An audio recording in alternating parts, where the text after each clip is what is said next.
Hey guys, tonight we set out on a journey into the deep past, a time when the entire human story seemed so simple, so neat, so beautifully ordered. And yet, as you'll soon discover, that tidy story unravels the moment you start tugging on its loose threads. Imagine this. A small band of humans standing on the rocky cliffs of East Africa, staring out across the shimmering waters of the Red Sea. Behind them lies a continent where their kind first emerged, a cradle of warm savannas and tangled river valleys, a land of lions and acacia shadows. Ahead lies the unknown, Asia, Europe, and beyond. The air is thick with salt, dust, and the smell of fires just doused for the night. These people, your ancestors, are about to set in motion the greatest migration in the history of life on Earth. And here's the twist. You probably wouldn't survive a single week in their world. Between the predators, the starvation, and the lack of, say, padded sneakers, your odds aren't great. So, before you get comfortable, take a moment to like the video and subscribe. But only if you genuinely enjoy what I do here. That small click sends a big signal to the algorithm. That long-form, serious educational content still matters. And to me, it's an incredibly meaningful show of support. Thank you so much for helping keep this channel going strong. Now, dim the lights, maybe turn on a fan for that soft background hum, and let's ease into tonight's journey together. For decades, the story you're about to hear, the classic out of Africa theory, was the gospel truth in anthropology. It went like this. Around 200,000 years ago, a small, isolated population of anatomically modern humans arose in East Africa. Not almost modern. Not advanced apes. These were us. Homo sapiens. Same essential bodies. Same basic brains, same restless curiosity flickering behind the eyes. Then, roughly 70,000 years ago, something extraordinary happened. From this tiny starting point, just a few thousand individuals ventured outward, crossing the Bab el-Mandeb Strait, hugging coastlines and slowly radiating into the wider world. They were better equipped than any other hominin species had ever been. Their tools were sharper, their culture richer, their language more complex. Some archaeologists even describe this moment as a cognitive revolution. The elegant part? This small group, so the theory went, replaced everyone else. As they spread into Eurasia, they encountered other human-like species, Neanderthals in Europe and Western Asia, mysterious cousins in the east, and long scattered populations of Homo erectus in distant corners of the world. But according to the model, none of these encounters mattered. The script was simple. The archaic groups vanished, wiped clean from existence, leaving no genetic trace in modern populations. You, me, everyone watching this, we'd all be the pure descendants of that single band of East Africans, a clean, unbroken line stretching from them to us. For decades, the genetic data seemed to back it up. Two early, elegant discoveries anchored the theory: mitochondrial Eve and Y-chromosomal Adam. By analyzing DNA from living people around the globe, scientists found that all modern mitochondrial DNA, inherited maternally, could be traced back to one woman, living in Africa around 150,000 to 200,000 years ago. Similarly, the Y chromosome in men pointed to a single male ancestor, dated roughly in the same window. It felt like smoking gun evidence. The math, the models, the fossil record, everything aligned to support the story of a singular African cradle, a single migration, and the total replacement of everyone else. For students in classrooms, the diagrams were beautiful. a neat family tree branching outward from Africa, simple arrows pointing into Europe, Asia, and Australia. It made sense. It felt right. But the deeper you look, the messier the edges become. Take a step closer to those cliffs on the Red Sea. The air is heavy, the tide low. Your ancestors grip their tools and watch the horizon, believing they're stepping into an empty world, one waiting to be claimed. But what if the world wasn't empty at all? What if, beyond those waters, there were other people, smarter, stranger, and far better adapted to the lands ahead than anyone in that small band? What if the story of us was never one of conquest and replacement, but of connection, collision, and compromise? That's where our detective work begins. Because tonight, you're going to see the clean, elegant, out-of-Africa model fracture under the weight of new fossils, ancient DNA, and long-forgotten clues buried deep beneath layers of sand and time. And the more we pull on those threads, the more we discover that the story of human origins is far older, far richer, and far stranger than we were ever taught. Remember the name Mitochondrial Eve for later, because by the end of this journey, even she won't look quite the same. The simple picture is slipping. The shadows at the edge of the firelight are moving. And as the world ahead unfolds, we're about to meet the neighbors. You step forward into that imagined world about 100,000 years ago. The humid air clings to your skin, heavy with the scent of wet grass and distant storms. The earth looks familiar at first glance. Savannas stretching into gold horizons, rivers coiling like silver threads, mountain ranges cutting across ancient skies. But then your eyes adjust, and you realize, this isn't your planet. This is a Planet of the Apes moment. Except these aren't apes. They're us. Or rather, they're almost us. The world isn't empty, waiting for Homo sapiens to arrive. It's crowded, humming with diversity. At least 5 other human species share the stage with you. And if you thought you were stepping into a blank canvas, you're in for a shock. First, meet the Neanderthals. Homo neanderthalensis, the rulers of Ice Age Europe and Western Asia. Forget every cartoonish stereotype of hunched, hairy brutes dragging clubs behind them. Up close, you'd be surprised by just how human they look. Broad-nosed, stocky, perfectly adapted to the bitter cold of Ice Age winters. Their rib cages are barrel-shaped, their limbs shorter and thicker, locking in precious body heat. And inside those heavy skulls?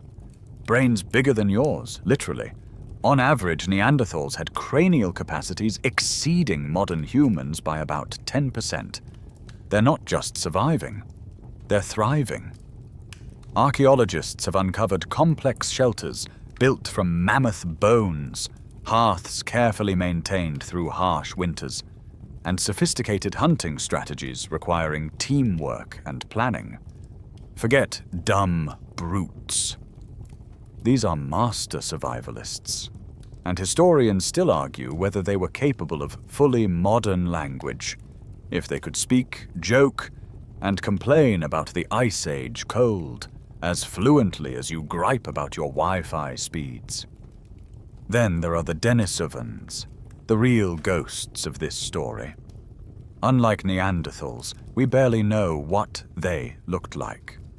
Their entire identity comes from fragments: a finger bone, a few teeth, a sliver of jawbone. Unearthed in a remote cave in the Altai Mountains of Siberia. And yet, through the magic of ancient DNA, we now know this much. Denisovans were everywhere. Their genes ripple through vast stretches of Asia, from frozen tundras to humid tropics, a silent signature hidden inside modern populations. Think of them as the hidden architects of Eastern Eurasia. They left behind almost no artifacts we can confidently call their own. Yet the Denisovan story keeps surfacing like a half-remembered dream. Shards of obsidian tools in distant caves, anomalous DNA patterns showing up thousands of miles apart, whispers of a population whose influence is far greater than their fossil record suggests. They are history's quiet power brokers, shaping human genetics without leaving behind a proper portrait. And still, we're not done. Farther south, scattered across Indonesia and beyond, there are the lingering outposts of Homo erectus, the ancient pioneers. These are the million-year-old veterans of the human family tree, long-distance travelers who left Africa long before anyone else dared. They've endured glacial cycles, volcanic eruptions, and predators bigger than your first apartment. By this period, they've already given rise to some truly bizarre descendants. Tiny, tool-using species like Homo floresiensis, who we'll meet in detail later, and other enigmatic lineages that hint at how inventive evolution can get when geography isolates a population. The diversity doesn't end there. Across Asia, there are hints of even more lineages, hybrid populations blending Erectus, Denisovan, and early sapiens traits in ways that defy clean classification. We haven't even named some of them yet.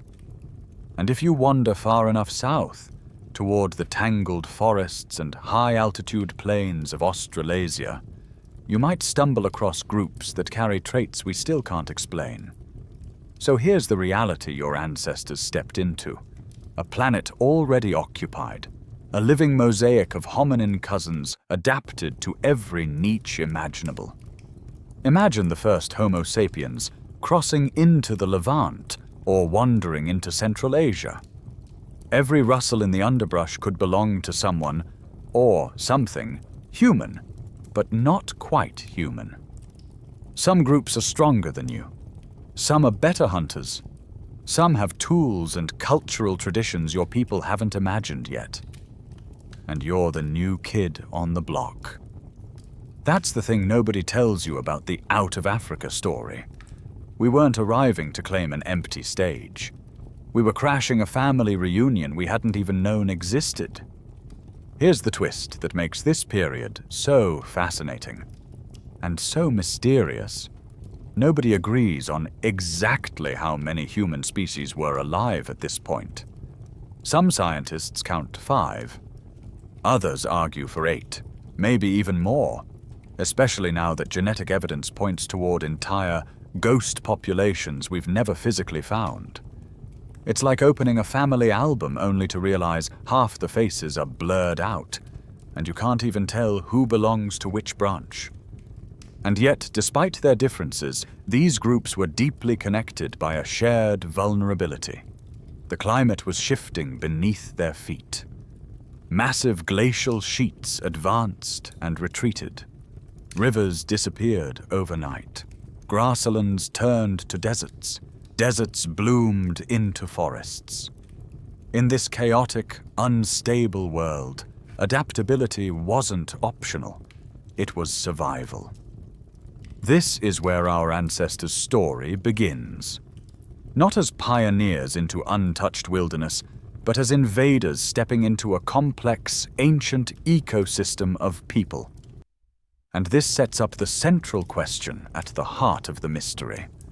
What happens when our ancestors meet these neighbors? Do they fight?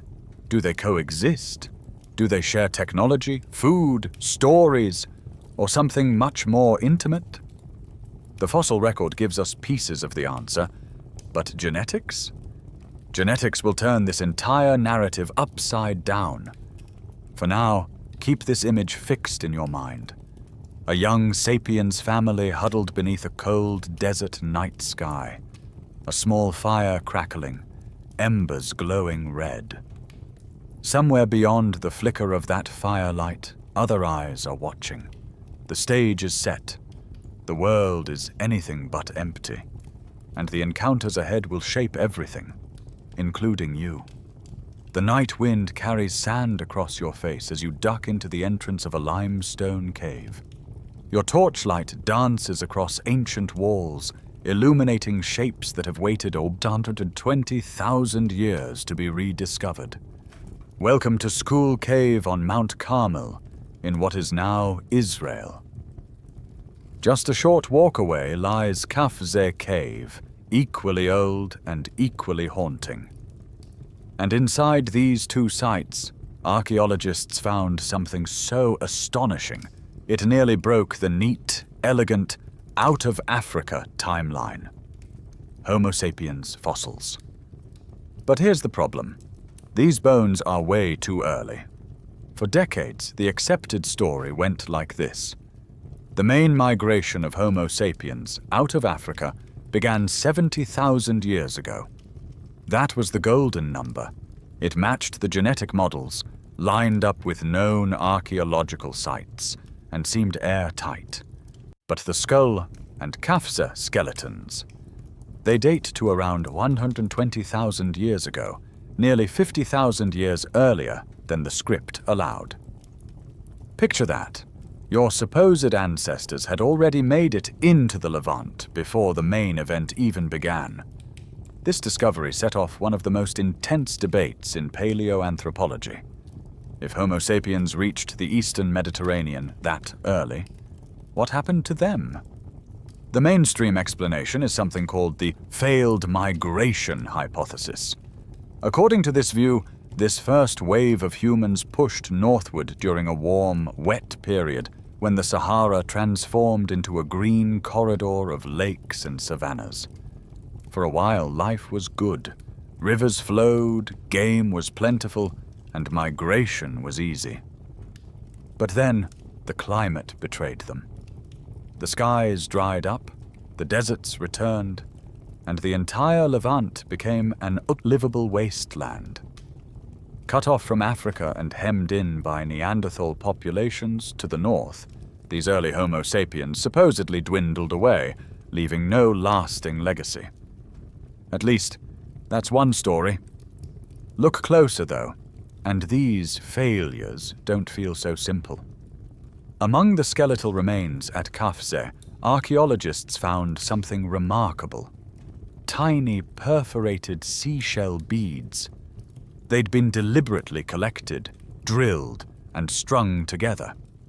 Evidence of personal adornment and symbolic thinking. This is the quirky, brilliant tidbit hidden in the rubble. Your 120,000-year-old ancestors were decorating themselves. In other words, these weren't almost humans. They were behaviorally modern, with the same spark of creativity and identity we carry today. If that's true, are we really supposed to believe an entire population like this just disappeared? Here's where the debates get messy and fascinating. Some researchers argue that these early migrants didn't vanish at all. Instead, they may have merged with the local populations they encountered, subtly influencing their descendants. Others propose that small groups might have survived in ecological pockets, genetic ghosts hiding in time. The problem is we don't have a smoking gun. The genetic record isn't clear yet. For years, the official stance was firm. The Skull and Kafze people died out, replaced entirely by the later migration wave. But consider this. The caves at Skull and Kafze sit less than 50 kilometers from areas where Neanderthal populations thrived. Two distinct human species living side by side for thousands of years, separated only by valleys and rivers. And we know from later DNA evidence that Homo sapiens and Neanderthals did interbreed when they encountered each other around 60,000 years ago.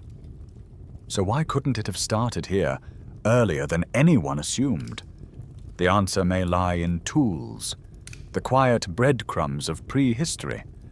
At Kafse, archaeologists uncovered stone implements showing a mix of styles, some traditionally linked with early sapiens, others resembling Neanderthal technologies.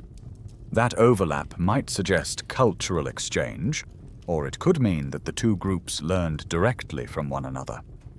Then there's the bigger picture. Climate data from this period paints a vivid, shifting world. Around 125,000 years ago, the last interglacial period hit its peak, turning North Africa and the Levant into lush grasslands, threaded with rivers. It was an open invitation for migration, but within a few thousand years, massive ice sheets began to grow in Europe, pulling moisture out of the region. Rainfall collapsed, deserts surged forward, and the lush, green corridors closed. It's here, at this ecological turning point, where many believe the School and Kafse population met their quiet end. But some geneticists aren't convinced. Paleoanthropologists still argue over the fate of these early explorers. Did they vanish completely, or do fragments of their DNA still echo in us today? The trouble is, without direct genome sequencing from these fossils, the mystery lingers unresolved. And yet, the very existence of these 120,000-year-old sapiens forces us to rethink the simplicity of the classic model. If humans left Africa this early, the idea of a single, clean, 70,000-year migration collapses.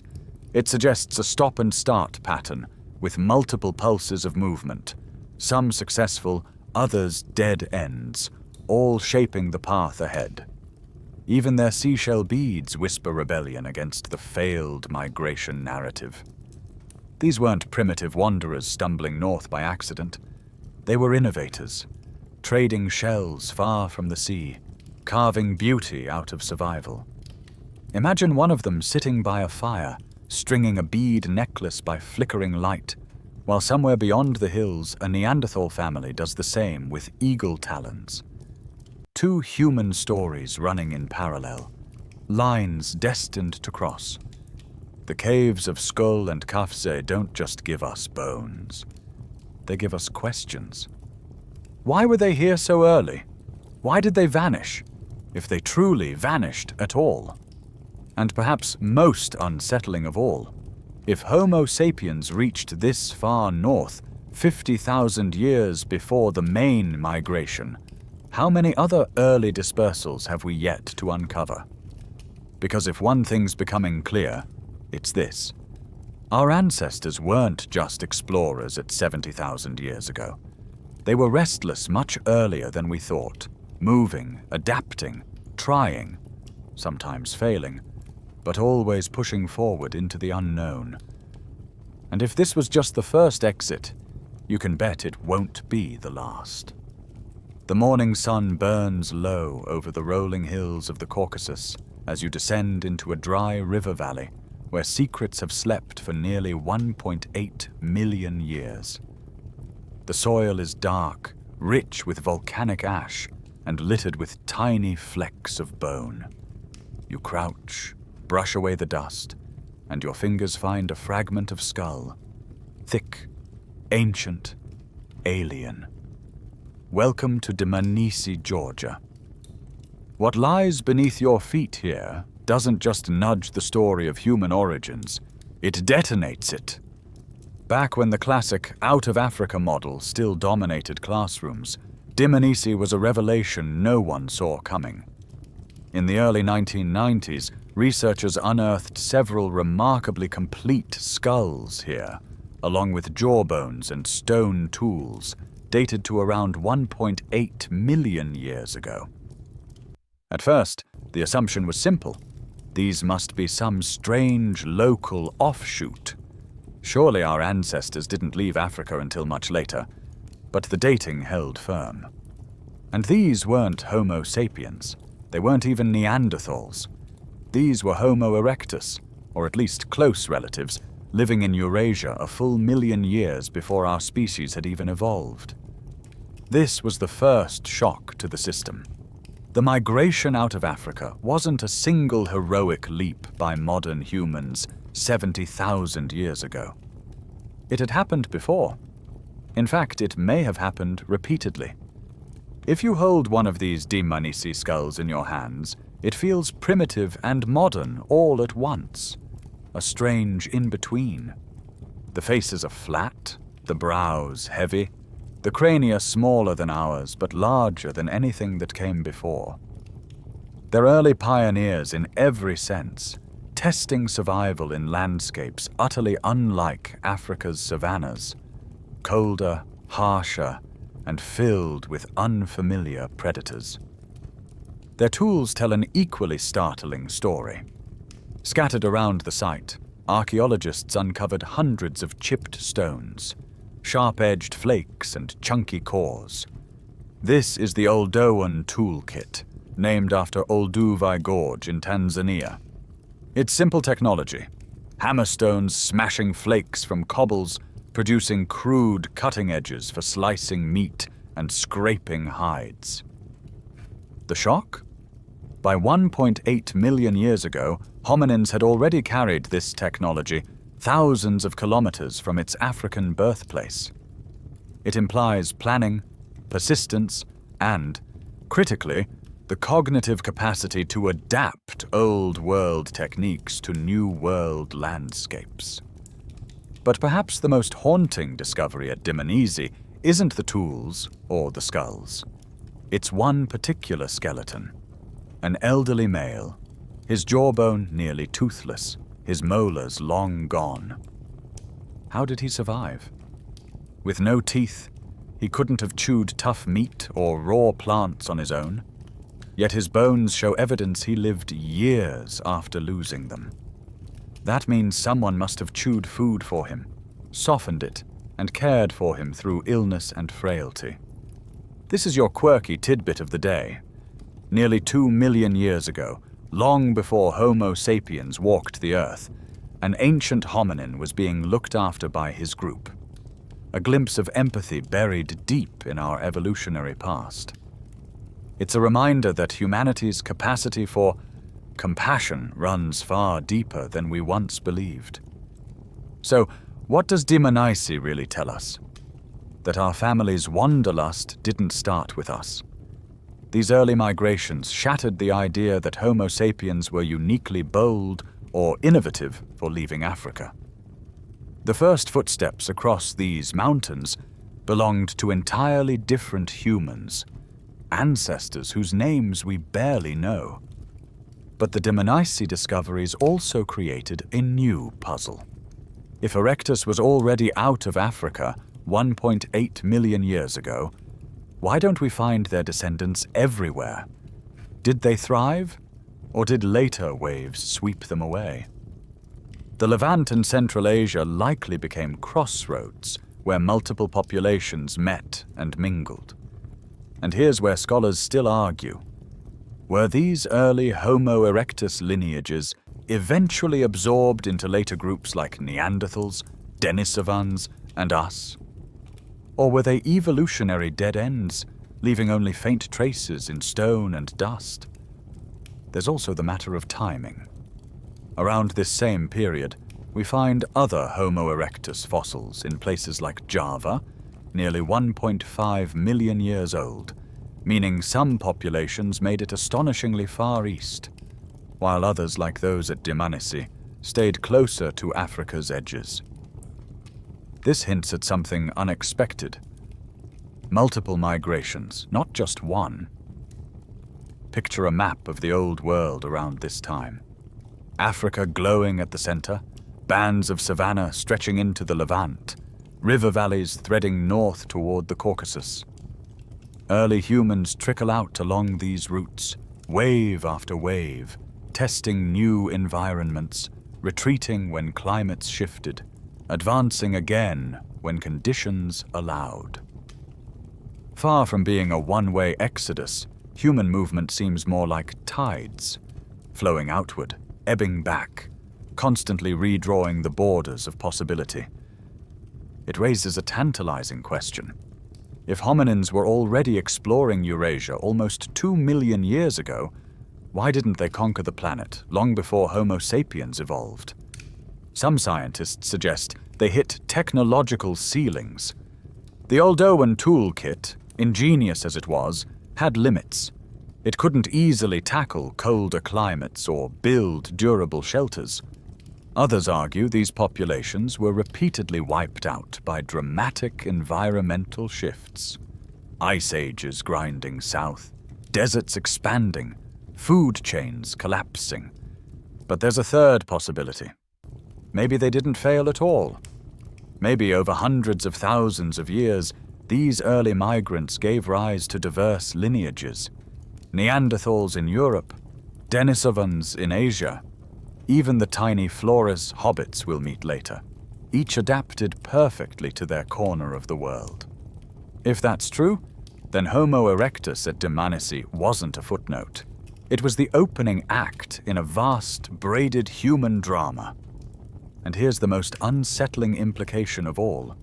When Homo sapiens finally left Africa around 70,000 years ago, we weren't forging a path into uncharted territory. We were walking into someone else's home. Standing there at Dmanisi, surrounded by fossils older than the idea of modern humans, you can almost feel the enormity of it. These weren't random wanderers. They were our ancestors' precursors, laying down the trails we'd later follow, reshaping ecosystems, leaving behind sparks of culture and empathy where none had existed before. The world we inherited was already ancient, already peopled, already alive with stories we're only beginning to piece together. And this realization sets the stage for our next stop, one that pushes the timeline back even further, and deepens the mystery of just how many times our family walked out of Africa before we ever showed up. The sun hangs low over the rolling hills of northern Israel as you stand at the edge of a shallow excavation. Beneath your boots lies Ubeidiya, a quiet site on the western shore of the ancient Lake Hula. At first glance, it looks ordinary, just a stretch of wind-swept earth and dusty gullies. But this place holds one of the deepest secrets in human history, because here, buried in dark layers of silt, archaeologists unearthed a single vertebra, a fragment of spine, so small you could cradle it in your palm. And yet this tiny bone, dated to around 1.5 million years ago, has the power to rewrite the timeline of our species' wandering. Back when Dmanisi shattered our assumptions about early migrations, most scientists still believed those Georgian fossils represented the cutting edge of hominin expansion. This, they said, is where humans first stepped beyond Africa. But Ubeidiya whispers a different story. This site predates Dmanisi by hundreds of thousands of years. That means populations of early hominins, likely Homo erectus or something close, were already living in the Levant long before their cousins ever made it to the Caucasus. Suddenly, the narrative of a single heroic trek northward collapses. Instead, the Levant looks less like a distant frontier and more like a superhighway, a natural extension of Africa itself. Here's why. The Levant during this period wasn't the arid scrubland you see today. Paleoclimate studies reveal that 1.5 million years ago, this corridor was lush, wet, and teeming with life. Imagine an endless savanna stretching from the Nile Delta to the Jordan Valley, dotted with watering holes and roamed by herds of elephants, giraffes, and hippos. Familiar African species spilled northward, following rivers and vegetation into Eurasia, and our ancestors followed them. In other words, this wasn't a boundary. It wasn't even a crossing. The Levantine corridor was Africa's backyard, a green, fertile passageway inviting exploration. And yet, the surprises here don't end with the vertebra. Scattered around Ubeidiya, archaeologists uncovered Acheulean hand axes, beautifully crafted teardrop-shaped tools, symmetrical and razor-sharp. This is where the plot thickens. Compare these with the crude Oldowan choppers at Dmanisi, just a few hundred kilometers away, but 300,000 years younger. While the Dmanisi tools look like something your impatient cousin might hack together after one YouTube tutorial, the Ubeidiya hand axes are deliberate, refined, and skillfully flaked on both sides. How can older populations in Ubeidiya be using more advanced tools than their supposed descendants at Dmanisi? This mismatch has puzzled archaeologists for decades, and several theories compete for dominance. Separate waves hypothesis. One population carrying Acheulean tools left Africa early, establishing Ubeidiya. Centuries later, a completely different, less technologically advanced wave brought Oldowan tools to Dmanisi. Lost knowledge. Hypothesis. Maybe Dmanisi's group descended from Acheulean toolmakers, but forgot or abandoned the technique due to resource constraints, environment, or cultural drift. Multiple species, their theory. It's possible different hominin species occupied these regions at overlapping times. One lineage using Acheulean, another sticking with Oldowan simplicity. Whatever the answer, the implication is the same. The out-of-Africa story isn't one clean line. It's tangled. Populations were moving in and out, sometimes advancing technologically, sometimes regressing, all while adapting to wildly different environments. And then there's the big clue buried beneath all this. Climate. Sediment analysis around Ubeidiya shows clear signs of dramatic climate swings. Vast wetlands expanding and shrinking in cycles. During wetter periods, the Levant became an open invitation for African species, including early humans, to venture northward. But when the rains stopped and the grasslands died, the region transformed into an impassable desert barrier, cutting populations off from their ancestral homelands. This stop-and-go rhythm created a natural laboratory for human evolution. Populations stranded outside Africa had to innovate or perish, while those still inside Africa evolved along different paths. Over time, these cycles generated regional diversity. Hominins in Eurasia adapting to colder winters and foreign ecosystems, while African lineages thrived in familiar savannas and river valleys. And sometimes, when climates shifted again, these groups met, mingled, and traded genes, tools, and ideas. Here's your quirky tidbit. At Ubeidiya, archaeologists also found fossilized remains of hippos, crocodiles, and African antelopes living comfortably alongside Eurasian deer and wild cattle. It's as though someone shuffled 2 continents' worth of wildlife into one shared habitat. For early humans, this meant something incredible. If you had been standing here 1.5 million years ago, it would have felt like a safari crossing into a new world. Except the new world still smelled, sounded, and tasted like home. So let's step back and look at the bigger picture. By now, we've identified at least 2 separate migrations out of Africa. The Ubeidiya wave, million years ago, equipped with Acheulean tools, thriving in a green Levant.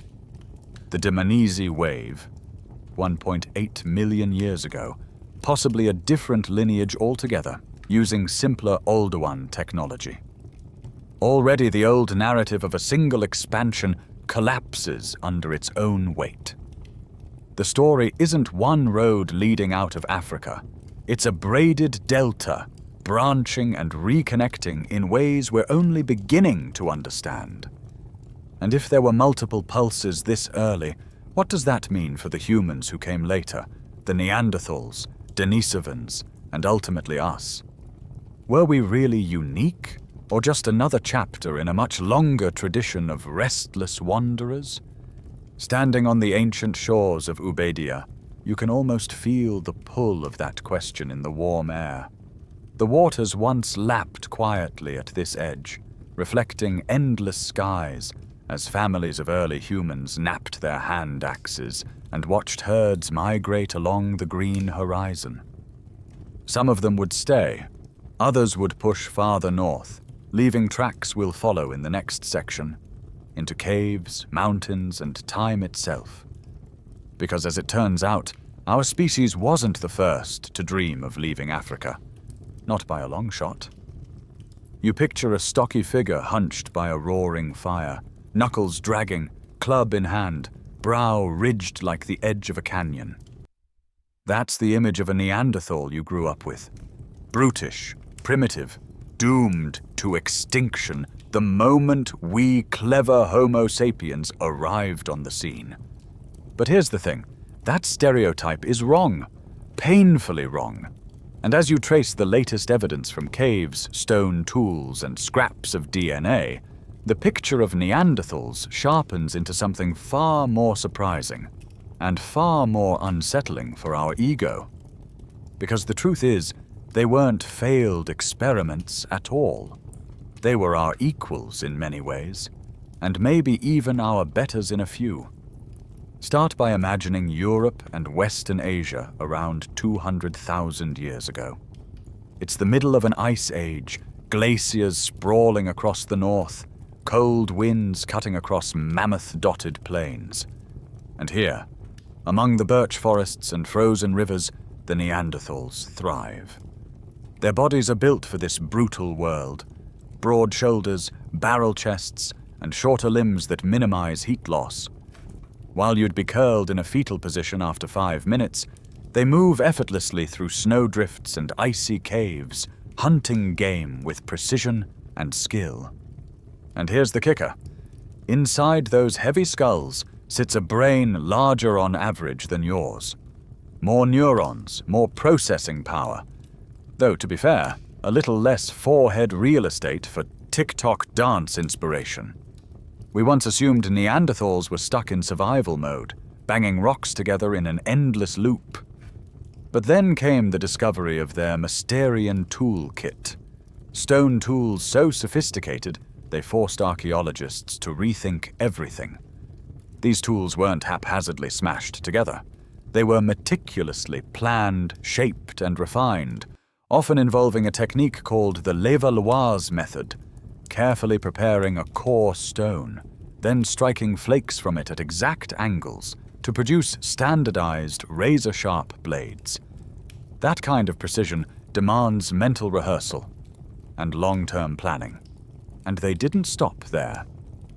Neanderthals pioneered something remarkable. Birch bark pitch, a sticky, tar-like adhesive used to fasten stone blades onto wooden handles. Making this glue required heating birch bark to high temperatures in oxygen-deprived pits. It's basically Stone Age chemistry, more complex than anything Homo sapiens were doing at the time.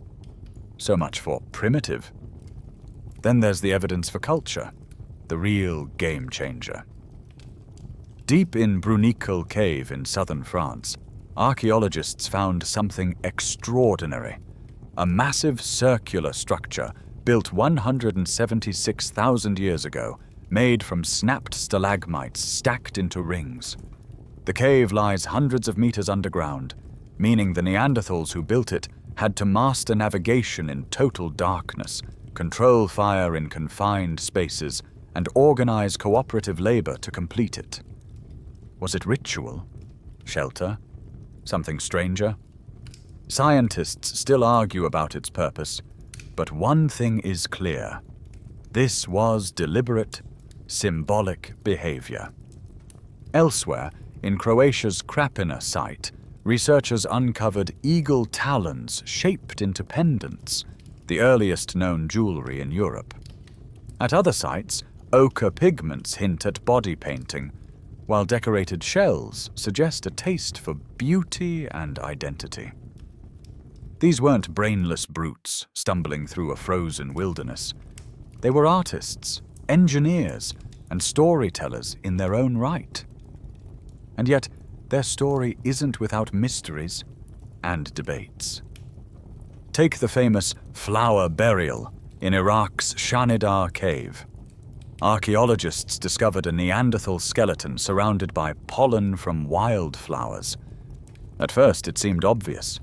Here was evidence of ritualized burial, of symbolic thought, even perhaps of grief.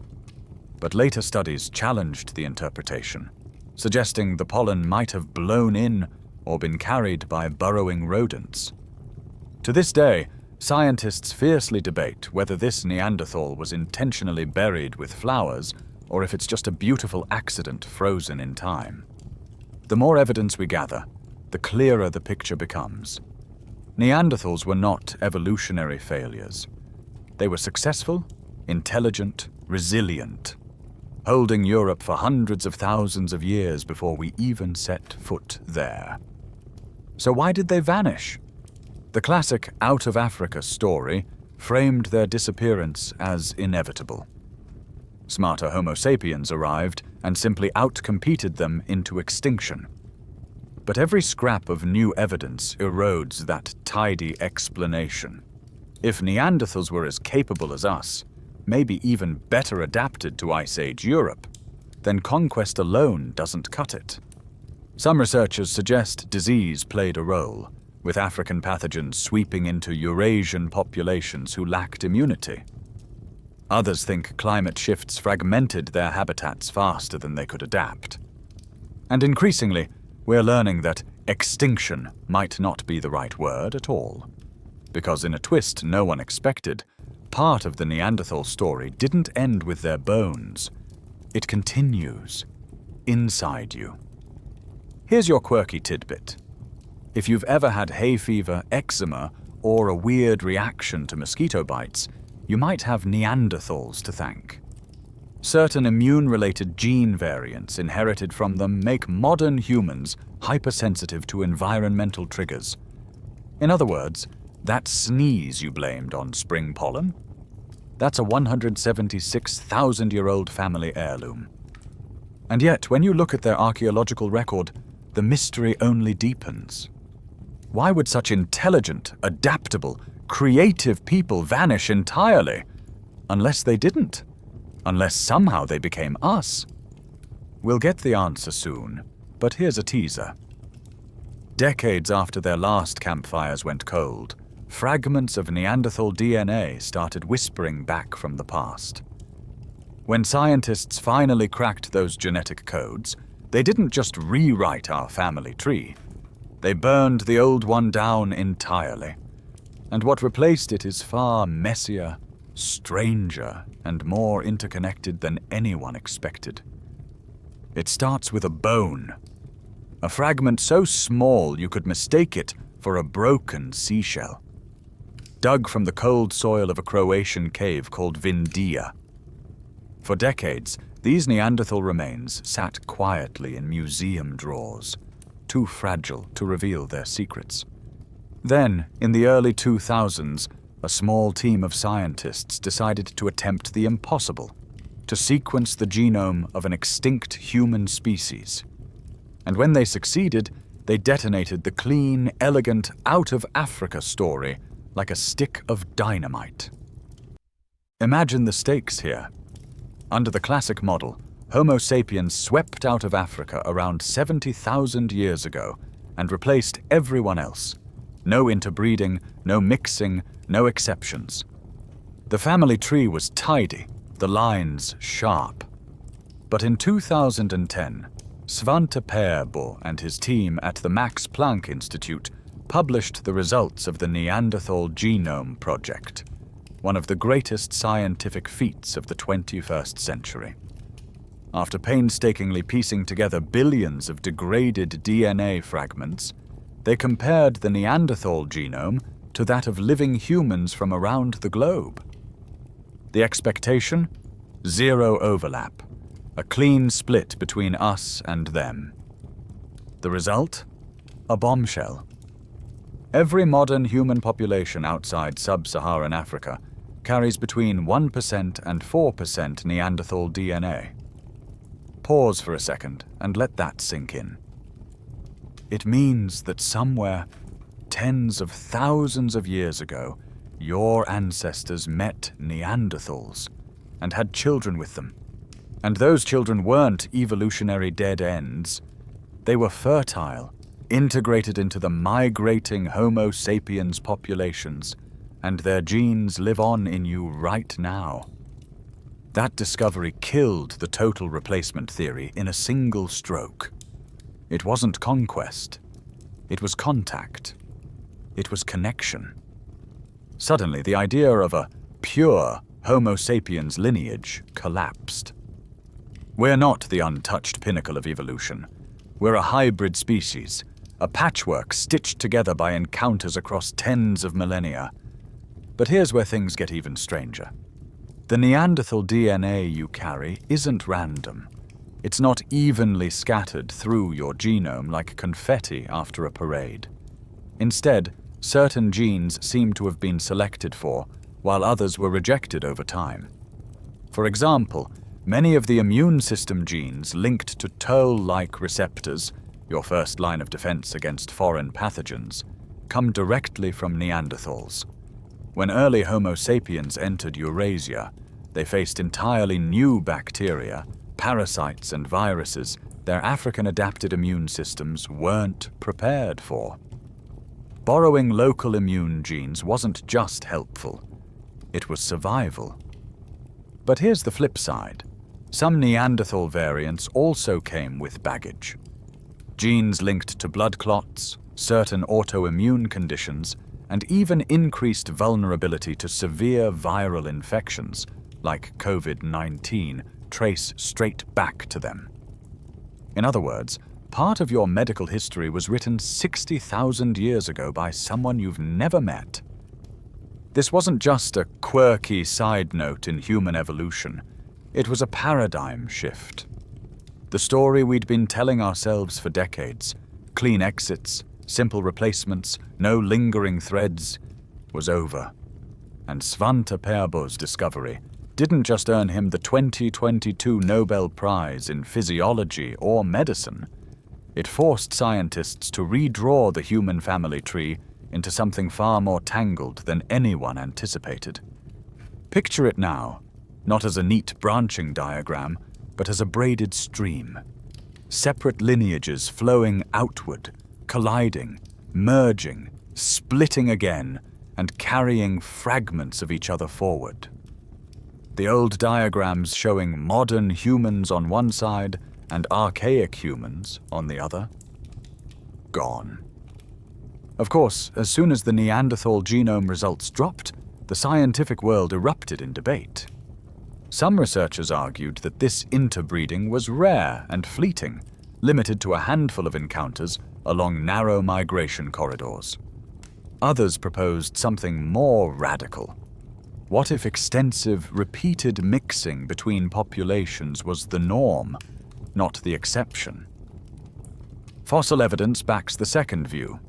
In places like Israel's Amud Cave and Kebara Cave, Neanderthal skeletons show subtle traits more commonly associated with early Homo sapiens: narrower faces, smaller jaws, while at other sites, early sapiens fossils exhibit Neanderthal-like robustness. These aren't clean separations. They're echoes of generations living side by side. And here's where historians still argue. Were these interactions strategic, with groups trading genes the same way they traded stone tools? Or were they accidental, small bands colliding under desperate circumstances, hungry, freezing, trying to survive together in an Ice Age landscape? The truth is probably both, and either way, the result is written in you. Here's your quirky tidbit. If you're a night owl, prone to staying up late scrolling, you might thank, or blame, your Neanderthal ancestry.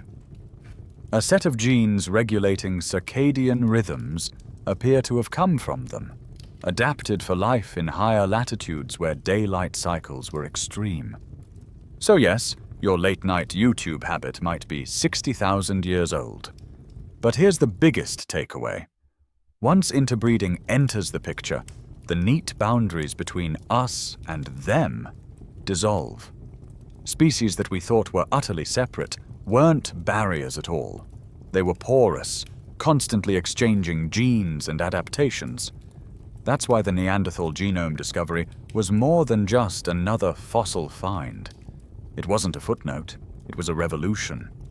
Because if we carry Neanderthal DNA, if our immune systems, skin, hair, and even sleep cycles bear their fingerprints, then the old story of Homo sapiens as an untouched, superior lineage doesn't hold up. We didn't replace the Neanderthals. We became them. And if Neanderthal DNA lives in us, what about the other mysterious cousins? The Denisovans, Homo erectus, and populations we haven't even named yet. It turns out their ghosts are in our blood too. And the deeper scientists look, the more crowded our genome becomes. Next, we open the door to the Denisovans, a people we've never seen, but whose genetic fingerprints are everywhere, reshaping everything we thought we knew about ourselves.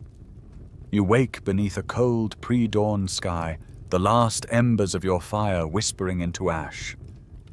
Around you, the world is silent, but inside your cells, an ancient conversation hums on, written in code older than memory. That 1-4% of Neanderthal DNA we discovered last section. It isn't random. It isn't trivial. It's a story still alive in your body right now. And like any good story, it's full of gifts, curses, and mysteries. Let's start with the good news. When your ancestors first stepped into Eurasia around 60,000 years ago, they were wanderers from warm, tropical savannas venturing into cold, dry lands unlike anything they'd ever known. They faced new pathogens, strange climates, and diets their bodies weren't adapted to. For many, survival hinged on something simple: borrowing the evolutionary cheat codes of the locals. Enter the Neanderthal genes. One of the biggest windfalls came in the form of toll-like receptors, tiny protein sentinels in your immune system that detect and respond to pathogens. These gene variants, inherited from Neanderthals, gave early Homo sapiens a crucial edge against Eurasian diseases their immune systems had never encountered before. Without them, many might not have survived their first winters. We also owe Neanderthals thanks for keratin-related genes, the stuff that influences hair, skin, and nails. These adaptations gave our ancestors slightly thicker skin and, in some cases, denser body hair, perfect for conserving heat in Ice Age climates. It's one of the reasons Homo sapiens could thrive across frozen mammoth steppes as easily as sunny savannas. In other words, Neanderthal DNA helped make the world livable. But then there's the bad news, and this is where it gets interesting. Those immune system upgrades, they came with trade-offs. Some Neanderthal-derived variants make modern immune responses overactive, leaving you prone to conditions like asthma, allergies, and autoimmune disorders. It's like inheriting a security system so sensitive it sometimes mistakes your own body for an intruder. And here's a quirky, unsettling tidbit. One particular Neanderthal genetic region on chromosome 3 was recently linked to a higher risk of severe illness from COVID-19. Imagine that. A tiny fragment of DNA passed down from an Ice Age encounter still shaping global pandemics 60,000 years later.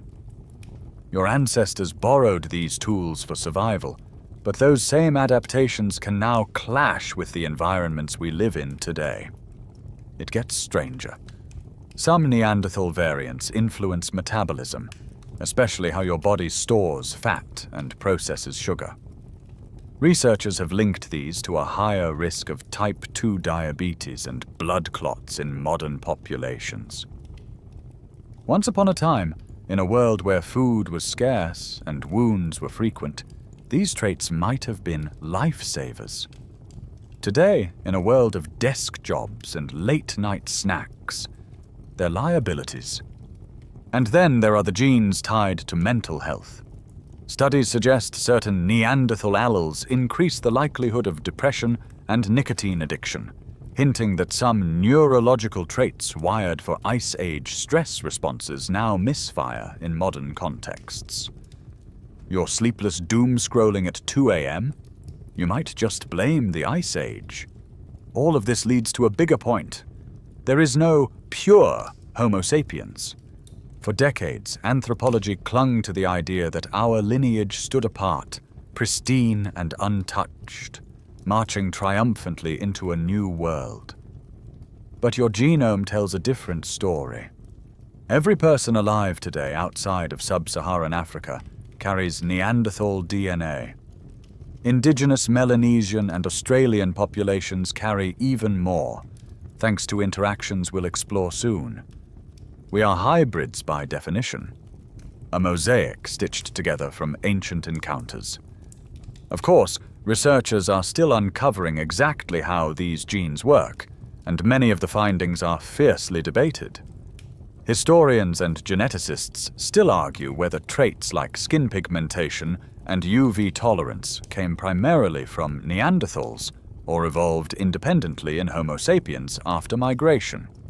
Some studies point to evidence of Neanderthal genes influencing sleep cycles, mood regulation, even fertility. But these remain open questions, and this brings us to something crucial. Understanding our Neanderthal inheritance isn't just a curiosity. It's practical.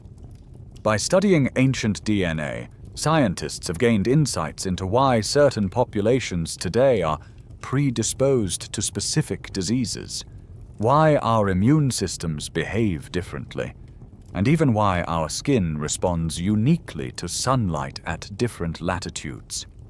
Ancient history still shapes modern medicine. Here's a quirky, lighter tidbit to soften the mood. If you've got naturally straight hair, you might owe thanks to a single Neanderthal variant called EDRR370A. It pops up at high frequencies in East Asian populations and likely gave your Ice Age ancestors a little insulation boost when the mammoths were stomping past. So yes, your winter hairstyle may be 50,000 years old. What's most fascinating, though, is that these genes didn't survive by accident. Over tens of thousands of years, the harmful variants tend to fade away, while the helpful ones persist, suggesting natural selection carefully filtered what we kept from Neanderthals. What remains is like a curated library of adaptations, the best of them, optimized for survival. And yet, the story doesn't stop there. Because just when scientists were wrapping their heads around the idea that we carry Neanderthal DNA, they stumbled on something even stranger. Another entire human lineage, previously unknown, hiding in our blood. A people who left almost no fossils, no campsites, no tools we can confidently link to them. And yet their genetic fingerprints are everywhere. The Denisovans. Their discovery would change everything again, complicating the picture even further, and showing us that the family we thought we knew is much larger, stranger, and more entangled than anyone dared imagine. The wind bites colder now as you climb the rocky slopes of the Altai Mountains in southern Siberia. Pine forests cling to the ridges, their needles whispering in the still air. Ahead, a gaping mouth of stone waits. Denisova Cave. It doesn't look like much, just a low opening beneath an overhang of weathered limestone. But step inside, and you're walking into one of the most extraordinary archaeological sites ever discovered.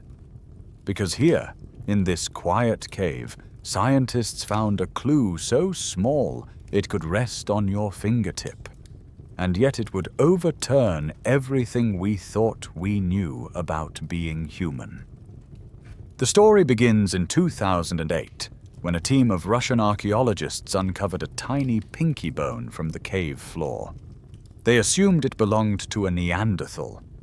The Altai region, after all, was long thought to be Neanderthal territory. But when Svante Pääbo's team, Yes, the same geneticists behind the Neanderthal Genome Project sequenced the DNA. The results floored them. This wasn't Neanderthal. This wasn't Homo sapiens. It was something entirely different. Meet the Denisovans, a whole new branch of the human family tree, revealed not by skulls or skeletons, but by genomes. At the time, all we had was a fragment of pinky bone, a few molars the size of marbles, and later, part of a jawbone found in a high-altitude Tibetan cave. That's it. A handful of bones, yet enough to prove an entire population once thrived across Eurasia. Think about how strange that is. You know more about the genetics of the Denisovans than their faces, voices, or cultures. They are history's ghosts, reconstructed from code alone. Here's the kicker. Denisovans weren't a tiny, isolated group tucked away in Siberia. Their DNA shows up everywhere.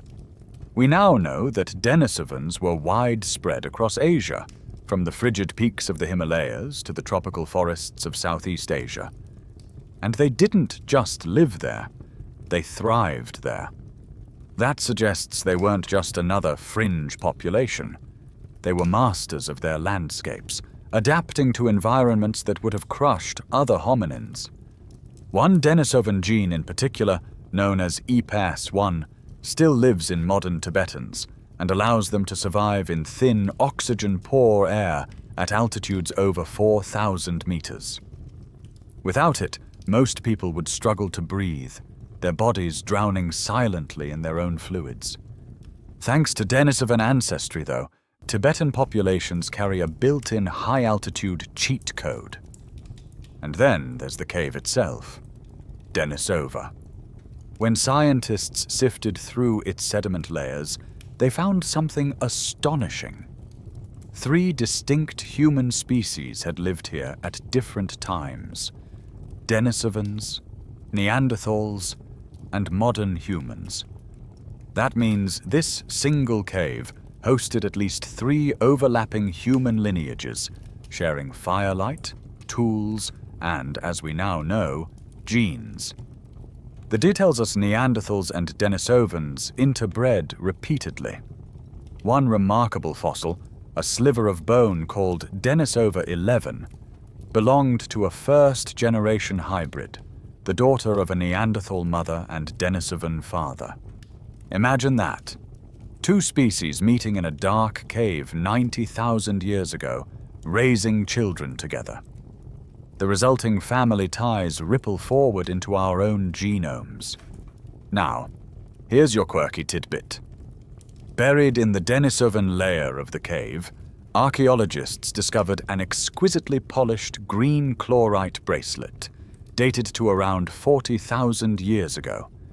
It's a thing of delicate craftsmanship, a small band carved smooth, with a tiny drilled hole so precise it suggests the use of advanced tools, possibly even a rotating drill. The level of refinement shocked researchers. Some argue this bracelet might be the oldest known example of advanced jewelry making anywhere in the world. But here's where the debates heat up. Could Denisovans have made it? Or was it crafted by modern humans who later used the cave? The answer remains uncertain. But if Denisovans created it, it would imply they had a technological sophistication we never expected from a population we only know through scraps of bone. And this is where historians and geneticists still argue fiercely. How do we classify the Denisovans? Were they a separate species? A subspecies of Neanderthals? A hybrid population born from earlier migrations of Homo erectus mixing with archaic humans we haven't even identified yet? The few fossils we have suggest they were robust, big-jawed, and possibly larger-bodied than either sapiens or Neanderthals. But that's speculation. Their genome, on the other hand, carries secrets far older than Denisova Cave itself. Because embedded in Denisovan DNA is another ghost. Traces of genetic material from a completely unknown archaic population, one that split from the human lineage over 1 million years ago. We don't have their bones, we don't know their tools, but their genetic fingerprints live on inside Denisovans, and through them, inside us. Our tidy family tree has become a tangle of braided streams, where lineages collide and merge in ways that defy simple diagrams. Here's what makes Denisovans so important. They upend the idea that Neanderthals were our only significant relatives. They prove that multiple highly capable human species coexisted across vast territories, sometimes competing, sometimes sharing, sometimes becoming one. And if Denisovans left behind just a handful of bones but millions of descendants' DNA, what other missing populations are hidden out there, waiting to be discovered? Denisova Cave reminds us of a profound truth. The more we learn about our past, the more mysterious it becomes. We're not a singular story. We're a patchwork quilt stitched from countless threads of ancestors, neighbors, and vanished cousins. And as you leave the cave and step back into the icy mountain air, you can almost feel their presence still. Somewhere, deep in your bloodstream, they're walking with you. But we're not done yet, because if Neanderthals and Denisovans are in us, there are other ghosts hiding in your genome too. Populations we didn't even know existed until science cracked the code. You sit beneath a canopy of stars, high on a wind-swept ridge in the Himalayas. The air is thin, cold, and sharp in your lungs, and you realize something remarkable. If you were born without a specific Denisovan gene called EPAS1, you might not be breathing at all. It's a quiet reminder that inside you lives a ghost population. People whose faces we've never seen, whose names we'll never know, and yet whose fingerprints are written deep in your blood.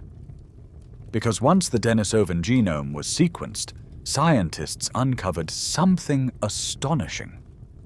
Our ancestors didn't just meet these shadowy cousins, they merged with them. When researchers began scanning modern DNA for Denisovan traces, they expected almost none. After all, we've never found a complete Denisovan skeleton, no settlements, no cave art we can confidently link to them. But the results floored everyone. Today we know that Melanesian populations, including people from Papua New Guinea, the Solomon Islands, and indigenous Australians, carry up to Denisovan DNA on top of their Neanderthal DNA. That's one of the highest known genetic inheritances from any archaic human group. Picture that. Almost 1/20th of the genome in some modern populations comes from a species we didn't even know existed until 2008. And Denisovan DNA doesn't just linger in Melanesia, it pops up across East Asia, the Philippines, Tibet, and even parts of South America, suggesting a massive Denisovan range once stretched from Siberia to the Pacific. This wasn't a minor encounter, it was a saga written across entire continents. But this goes deeper than ancestry. Some of the Denisovan genes we carry changed the course of human survival. Take that EPAS1 gene I mentioned earlier. It controls how your body produces hemoglobin, the molecule that carries oxygen in your blood. For most people, climbing above 4,000 meters triggers a flood of red blood cells, which can lead to dizziness, fluid-filled lungs, and even death. But Denisovan-inherited EPAS1 allows Tibetans and some Sherpas to thrive at heights where others struggle to breathe. Without Denisovans, the story of human settlement on the roof of the world might have unfolded very differently. And here's where things get even stranger. When scientists examined the Denisovan genome more closely, they found something unexpected buried inside it. Traces of DNA from another, even older hominin lineage. A population so ancient we don't even have a name for them yet. Genetic modeling suggests they split from our shared ancestors over 1 million years ago, and yet their signature survives inside Denisovans, and through them, inside us. It's as if you opened your family photo album and found a blurry stranger staring back, someone older than your oldest known relative, proof of entire lost chapters in our evolutionary story. This discovery introduced a new concept into human genetics: ghost populations. Ghost populations are groups we've never directly discovered. No fossils, no artifacts, but whose existence is written into our DNA. When scientists analyze the genomes of ancient humans, they sometimes find stretches of code that don't match anything known. These mismatched segments come from groups who once walked the Earth alongside us but have since vanished, leaving only echoes in our cells. And we've already found several. Besides Denisovans and Neanderthals, our ancestors likely encountered at least 2 or 3 other archaic human species in Asia, Africa, and perhaps even Oceania. Their names are lost, but their genes remain. Your body, right now, is a living archive, a museum of encounters stretching back hundreds of thousands of years. Here's your quirky tidbit. Researchers believe some Denisovan-derived genes may have influenced your taste buds. A specific variant affecting bitter taste sensitivity, found in modern Southeast Asian populations, seems to trace back to Denisovans. It may have helped your ancestors avoid toxic plants in unfamiliar environments. So the next time you push away black coffee or kale, remember, your ancient cousins might be the reason you can't stand the bitterness. Of course, as always, scientists still argue about what this all means. Some propose that Homo sapiens and Denisovans interbred in multiple waves across Asia, leaving genetic hotspots in certain populations. Others believe Denisovans themselves weren't a single unified group, but rather a patchwork of subpopulations adapted to wildly different environments, from frigid Siberian steppes to equatorial jungles. If that's true, then even the word Denisovan might hide several distinct human groups, blurred together by time. But one thing's becoming clear. The old, simple tree of human evolution, with neat branches splitting cleanly apart, is gone. What we have instead looks more like a braided river, channels diverging, reconnecting, and merging again, carrying fragments of ancient peoples forward into the present. And here's where it gets personal. When you look in the mirror, you're not seeing a single lineage or a pure species. You're looking at a collage of ancestors, Neanderthal, Denisovan, and countless unnamed cousins, all living on in you. This isn't just a story of survival, it's a story of connection, one in which our species didn't rise alone, but succeeded by sharing, mingling, and merging. But if all this was happening in Asia, what was unfolding on the scattered islands to the south? Because in a quiet cave on a remote Indonesian island, scientists stumbled on a discovery so bizarre it shook the definition of human itself. Tiny skeletons, tiny tools, and a mystery unlike anything else on Earth. Meet the hobbits. The jungle hums around you as you push through tangled vines, the air thick and wet, smelling of moss and rain-soaked stone. Somewhere nearby, cicadas scream in chaotic rhythm while a slow river carves its way through the volcanic hills. You've arrived on the island of Flores, Indonesia, a place where, for hundreds of thousands of years, evolution was playing by an entirely different set of rules. And in 2003, inside a cave called Liang Bua, scientists stumbled on a discovery so strange, so unexpected, that at first they didn't believe their own eyes. It started with a single skeleton, small, fragile, delicate as a bird's bones. Standing just 3 feet 6 inches tall, with a tiny skull barely the size of a grapefruit, this creature looked like a child at first glance. But the bones told a different story. This was an adult, fully grown. A human, and yet not like any human we'd ever seen. They called her Homo floresiensis. The world called her the Hobbit. For decades, the out-of-Africa model assumed the story of human evolution was linear. Bigger brains, taller bodies, more sophisticated tools, in a straight climb toward us, the pinnacle. But Homo floresiensis laughed in the face of that assumption. Despite standing barely chest-high, these tiny hominins hunted giant storks and pygmy elephants, made fire, and crafted stone tools sharp enough to flay the hide off a Komodo dragon, which, by the way, also lived here and probably ate them. The kicker? They survived on Flores until around 50,000 years ago. That's thousands of years after Homo sapiens began spreading across the region. In other words, our ancestors may have met them. At first, many scientists refused to believe they were looking at a new species. Some argued the remains were just diseased modern humans, individuals suffering from microcephaly or dwarfism. But that theory collapsed when more skeletons turned up in the same cave, all showing the same proportions, the same tiny stature, the same curved bones. Homo floresiensis was real. And stranger still, their features didn't line up neatly with anything we knew.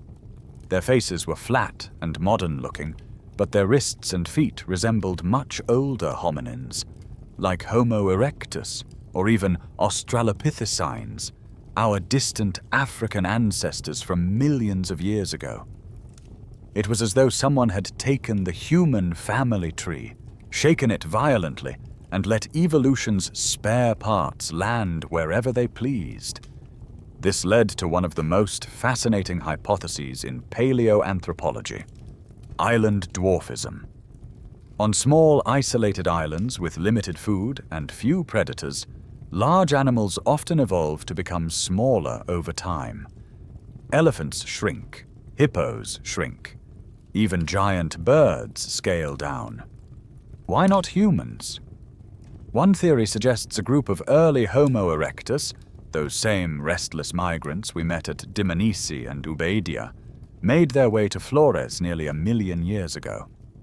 Cut off from the mainland and forced to survive on scarce resources, generation after generation grew smaller, conserving energy and adapting perfectly to their island world.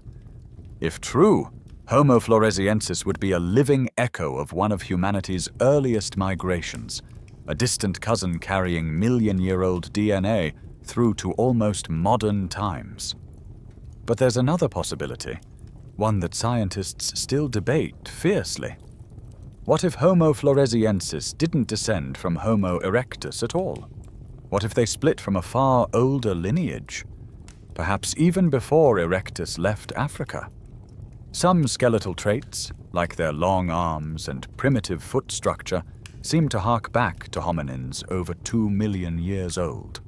If so, then Homo floresiensis might represent a completely independent branch of humanity, carrying a genetic story so ancient it predates the migrations we thought defined us.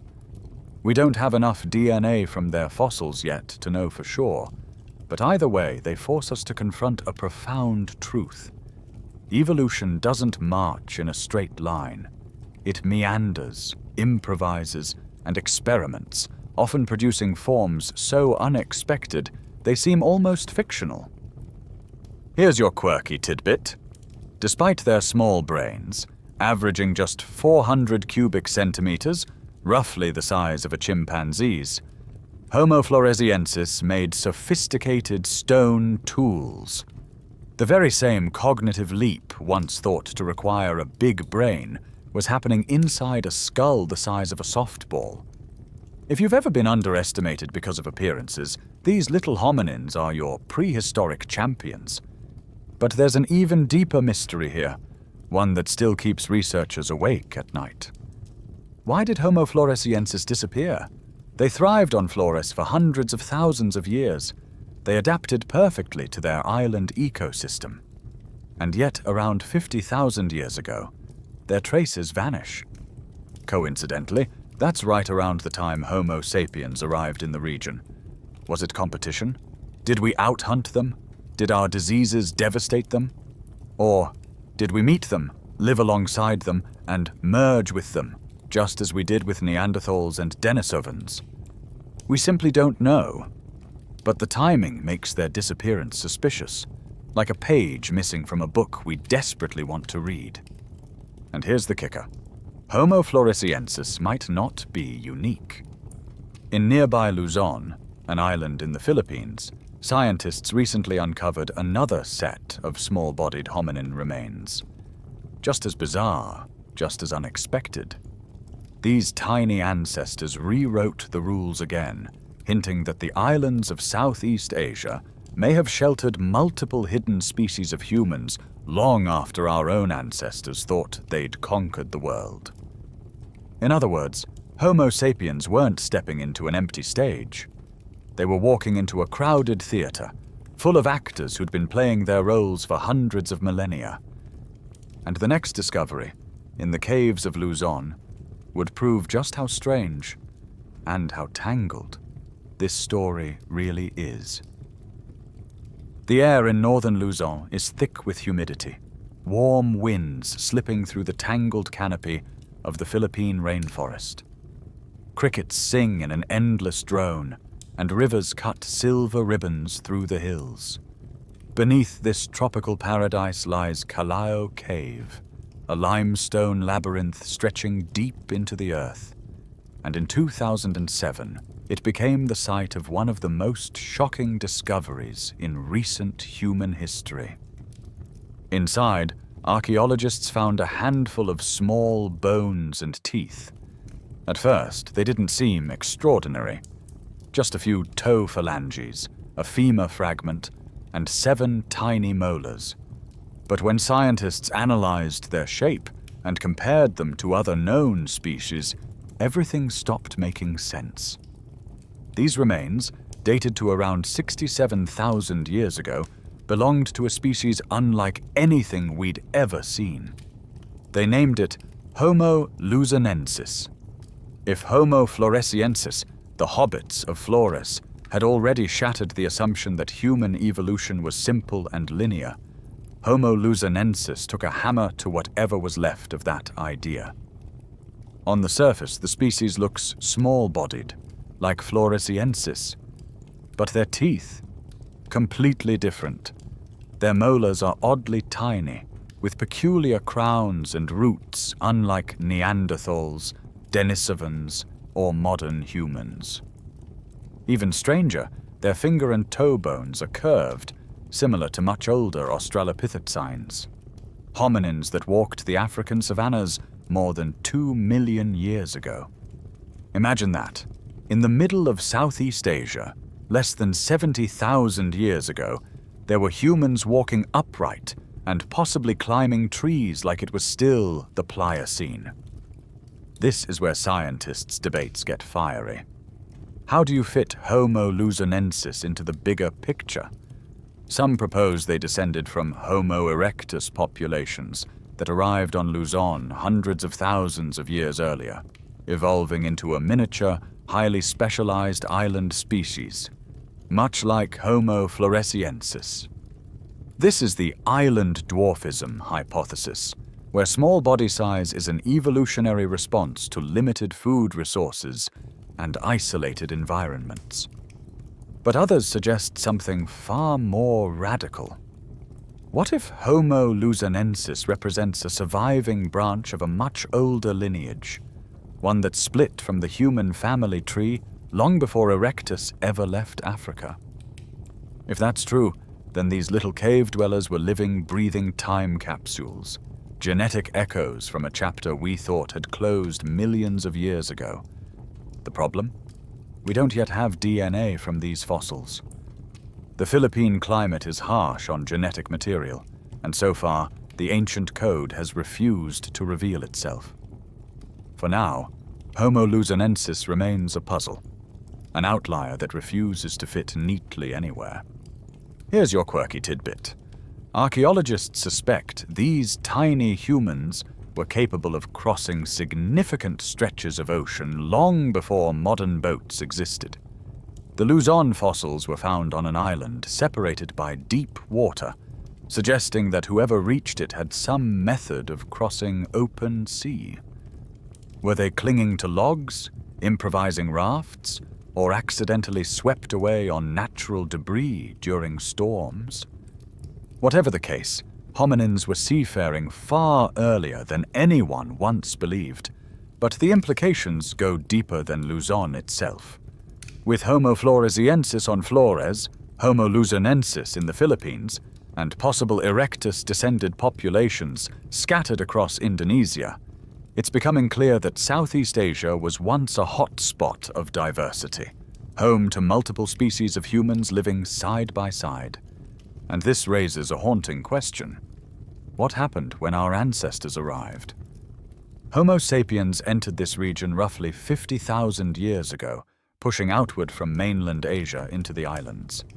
By that time, both Floresiensis and Luzonensis were still here, surviving in isolated refuges their ancestors had called home for hundreds of thousands of years. Yet today they're both gone. Coincidence? Maybe. But considering the pattern we've seen with Neanderthals and Denisovans, it's hard not to wonder. Did we replace them, or did we merge with them? This growing pattern of multiple species occupying the same space and times challenges one of the deepest assumptions of the old out of Africa theory. It wasn't just Homo sapiens against the world.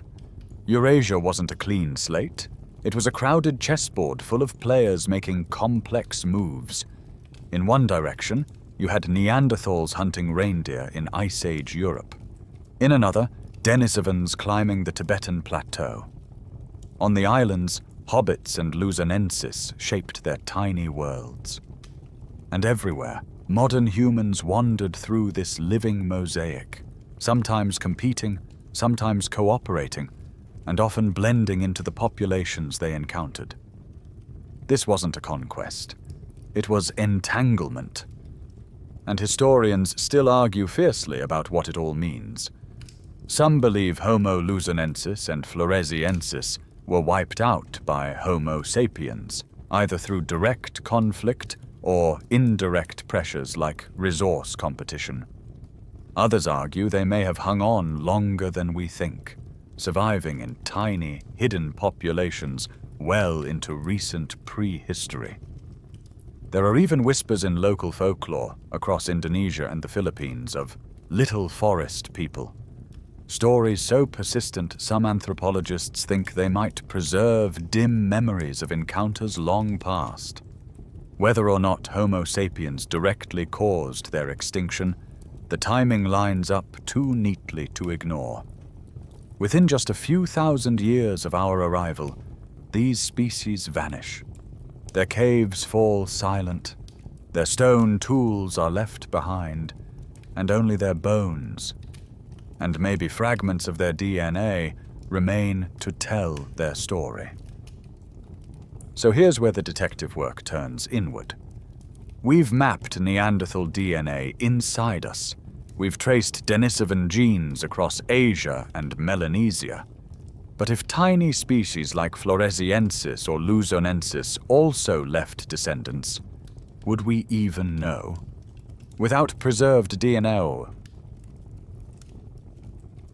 those ghosts in our genome remain invisible, hidden among billions of letters of code. And that realization pushes us back toward a larger mystery, one closer to home.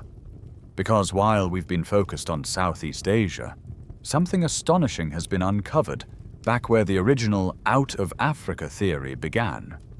Africa itself. A discovery in Morocco would turn the entire debate upside down and force us to question not just when we left Africa, but where we really came from. The Sahara wind stings your cheeks as you crouch in the shadow of a sandstone ridge.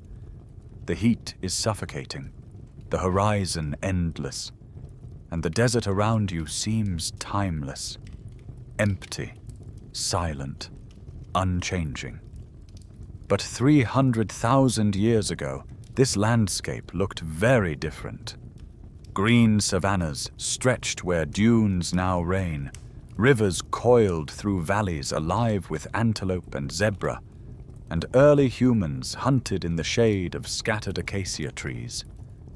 You're standing at Jebel Irhoud, Morocco, one of the most important archaeological sites in Africa. And what lies buried here doesn't just tweak the timeline of our species, it shatters it. The story begins in the 1960s, when miners digging near Jebel Irhoud uncovered a strange set of fossils: a partial skull, jaw fragments, and long bones.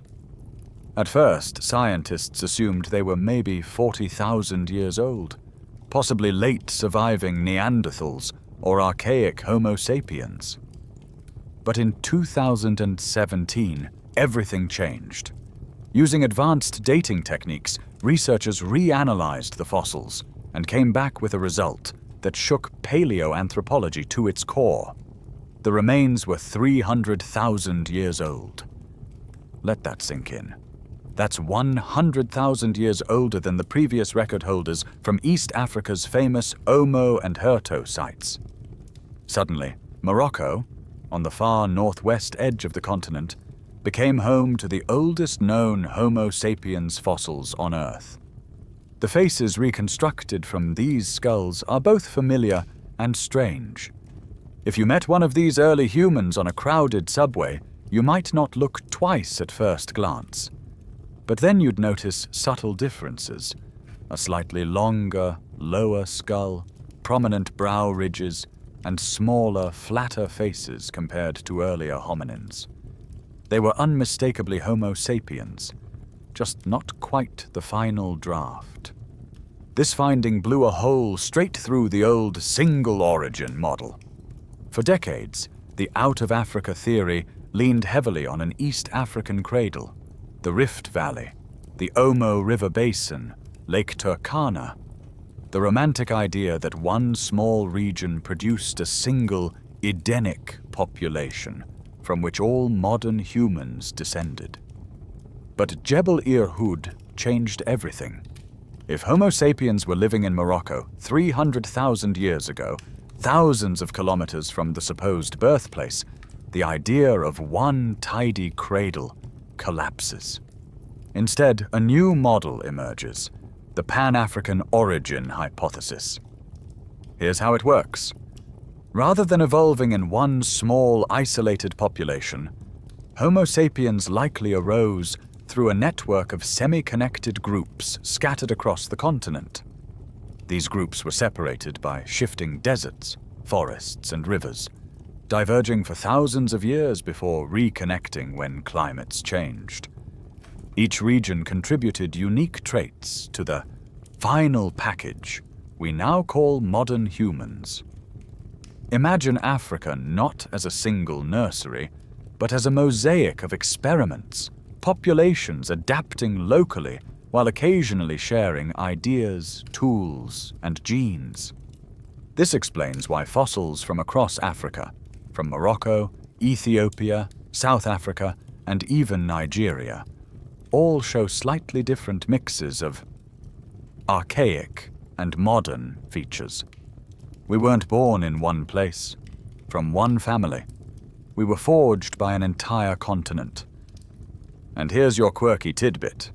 Stone tools found alongside the Jebel Irhoud fossils show signs of heat treatment, a process where flint was deliberately pre-baked to make it easier to shape into sharp blades. In other words, these ancient humans were experimenting with controlled fire 300,000 years ago, long before such techniques were thought to exist. Imagine huddling around a desert campfire, passing blades between calloused hands, unknowingly innovating technologies that would ripple through millennia. Of course, this discovery set off heated debates. Some researchers argue that the Jebel Irhoud individuals were too primitive in certain features to be called fully modern Homo sapiens, suggesting they represent an earlier transitional stage. Others counter that the combination of modern face shapes, tool use, and probable cultural behaviors places them firmly in our lineage. And here's where the implications ripple outward. If Homo sapiens were already scattered widely across Africa 300,000 years ago, then migrations out of Africa may have been far more complex than a single, clean exit. Multiple groups could have ventured out at different times, some failing, others mixing with local populations, leaving tangled traces in both fossils and genomes. It suggests that when we finally left Africa in force around 70,000 years ago, we were already carrying a continent's worth of diversity inside us. But the Moroccan fossils raise another provocative question. What about those mysterious genetic signals in modern humans that don't match Neanderthals, Denisovans, or any known lineage?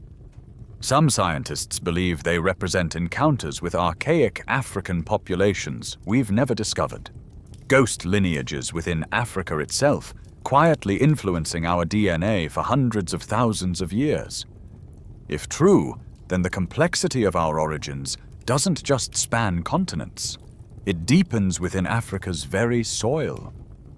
Think about what this means for the story you've been told. For decades, textbooks drew humanity's origins as a single branching tree, sprouting neatly from one small valley in East Africa. But the fossils, the tools, and the genetics are telling us something different. The real picture looks less like a tree and more like a braided river system. Channels of ancient populations splitting and merging, carving the continent over hundreds of thousands of years until eventually flowing outward into the rest of the world. And just when you think you've got the map right, new discoveries, from South Africa to Sudan, are adding yet more twists to the network. The old cradle model is gone. In its place rises something far more compelling. A continent-wide collaboration. A story written not by one tribe or one valley, but by many. And this idea leads directly to the next revolution, the network model of human evolution. Because once you start thinking of ancient populations as linked, dynamic systems rather than isolated dots, you begin to see the patterns of our story in a completely new light. Picture Africa not as a single cradle, but as a continent-wide web. Populations scattered like glowing embers across savannas, forests and deserts, each burning at its own intensity. For hundreds of thousands of years, these groups drifted apart, evolved separately, then reconnected when the climate shifted, exchanging genes, tools, and ideas. This isn't theory anymore. It's called the network model of human evolution, a vision of our origins that looks less like a tree and more like a braided stream. And it changes everything about how we understand what it means to be human. Think back to Jebel Irhoud in Morocco. Those 300,000-year-old Homo sapiens fossils are just one piece of the puzzle. Now, add discoveries from Ethiopia, Kenya, South Africa, and even Nigeria, fossils spanning hundreds of thousands of years and thousands of kilometers. Some look very modern in the face, but retain primitive brain case shapes. Others show advanced brain architecture, but have robust jaws and heavy brows. None of them match perfectly. And yet, taken together, they paint a single story. Homo sapiens wasn't born in one place, at one time, from one family. We're the product of interaction, a patchwork forged by constant movement across a continent shaped by shifting climates. Here's how it likely worked. Imagine Africa during the last 400,000 years. Vast belts of forest and desert expand and contract like lungs. In wet periods, populations spread out, migrating freely across grasslands, sharing technologies, and mating with distant cousins. In dry times, deserts isolate groups for thousands of years, forcing them to adapt to unique environments, tools, and diets. Then, when the rains return, those groups reconnect, carrying back new genes, new survival tricks, and sometimes entirely new ways of thinking. It's like a continent-sized reset button pressed over and over by climate change. This cyclical process created an extraordinary level of genetic and cultural diversity, long before any of us set foot outside Africa. By the time Homo sapiens began leaving in significant numbers around 70,000 years ago, we weren't a small, homogeneous tribe. We were already a mosaic of ancient African populations, braided together over hundreds of millennia. The archaeological record backs this up. Look at the tools. Across Africa during the Middle Stone Age, we don't see one single technological breakthrough spreading neatly outward. Instead, we see pockets of innovation popping up independently in different regions, each experimenting with new solutions to survival.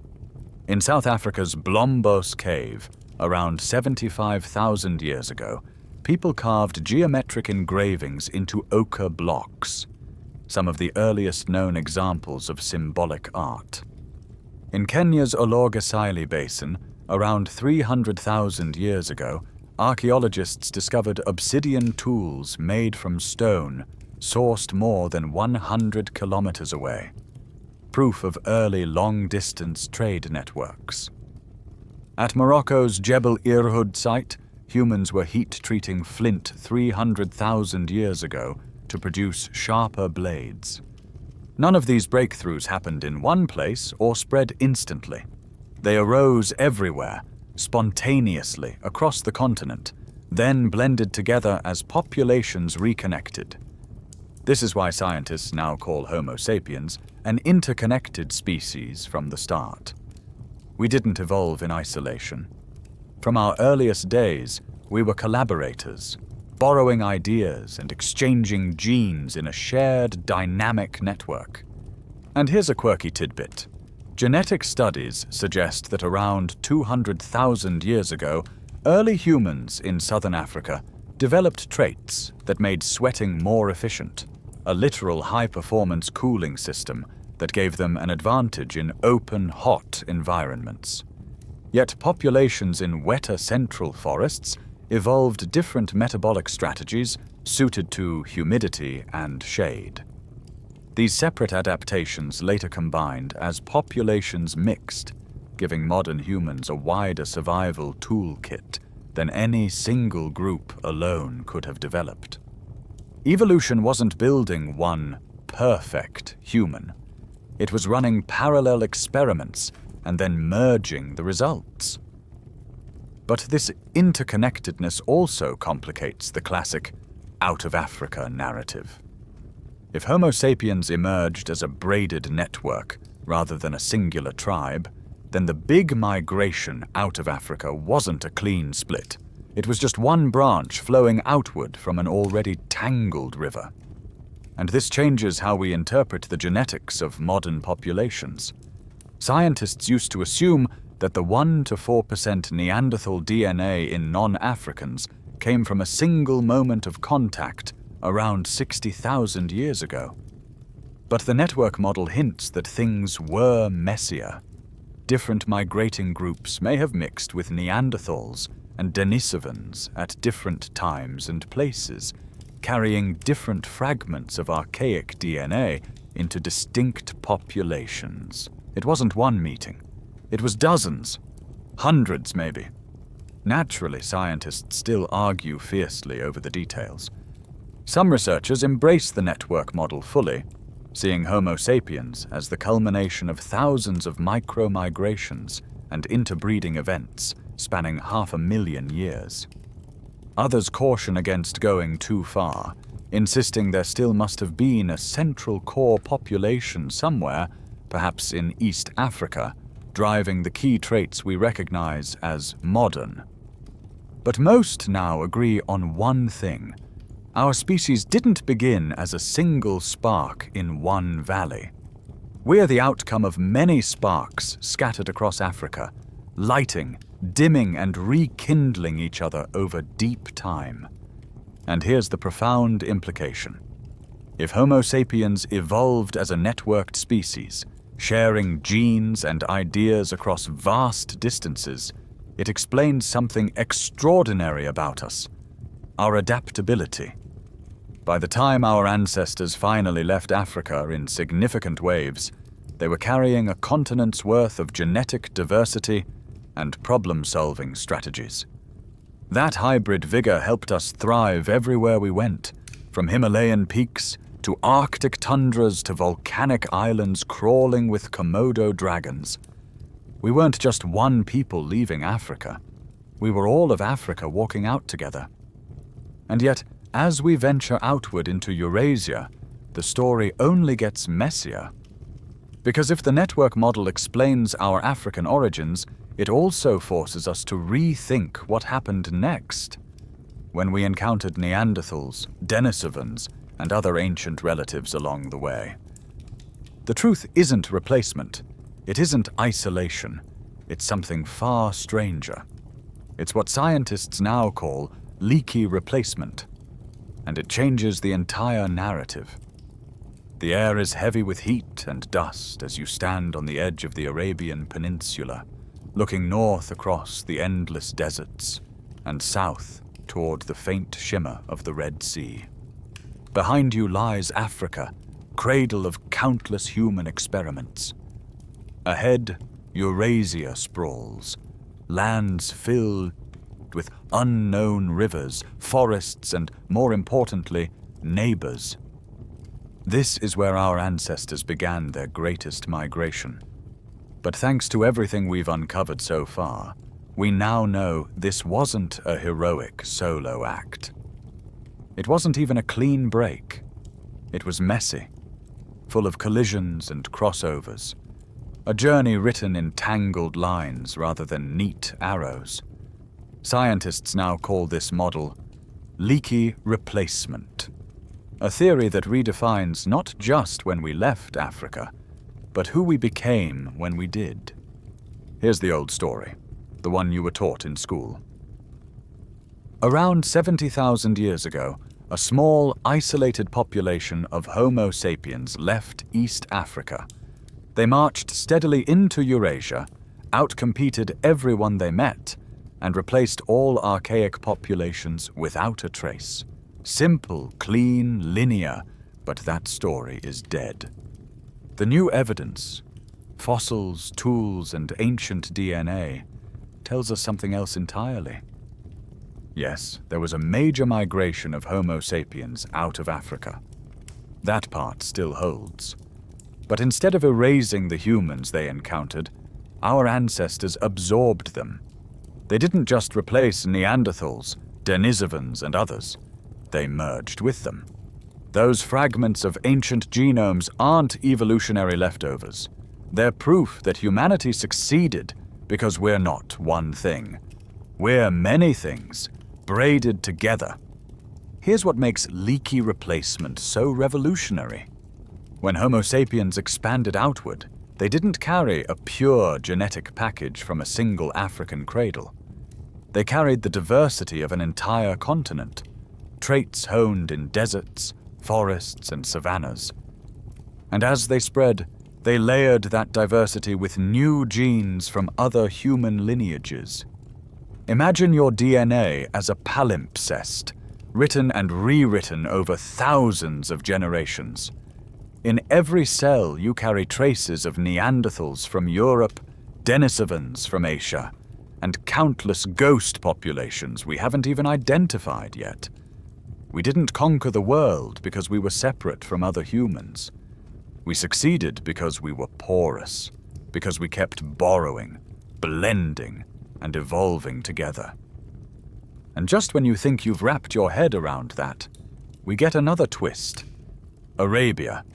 For years, the Arabian Peninsula was seen as a corridor, just a strip of sand our ancestors crossed on their way out of Africa. But recent discoveries have changed that.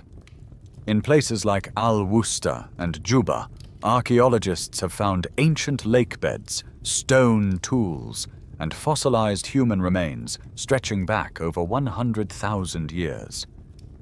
This suggests Arabia wasn't just a highway, it may have been a hub, a lush green refuge during wetter periods, sustaining thriving human populations long before the main migration around 70,000 years ago.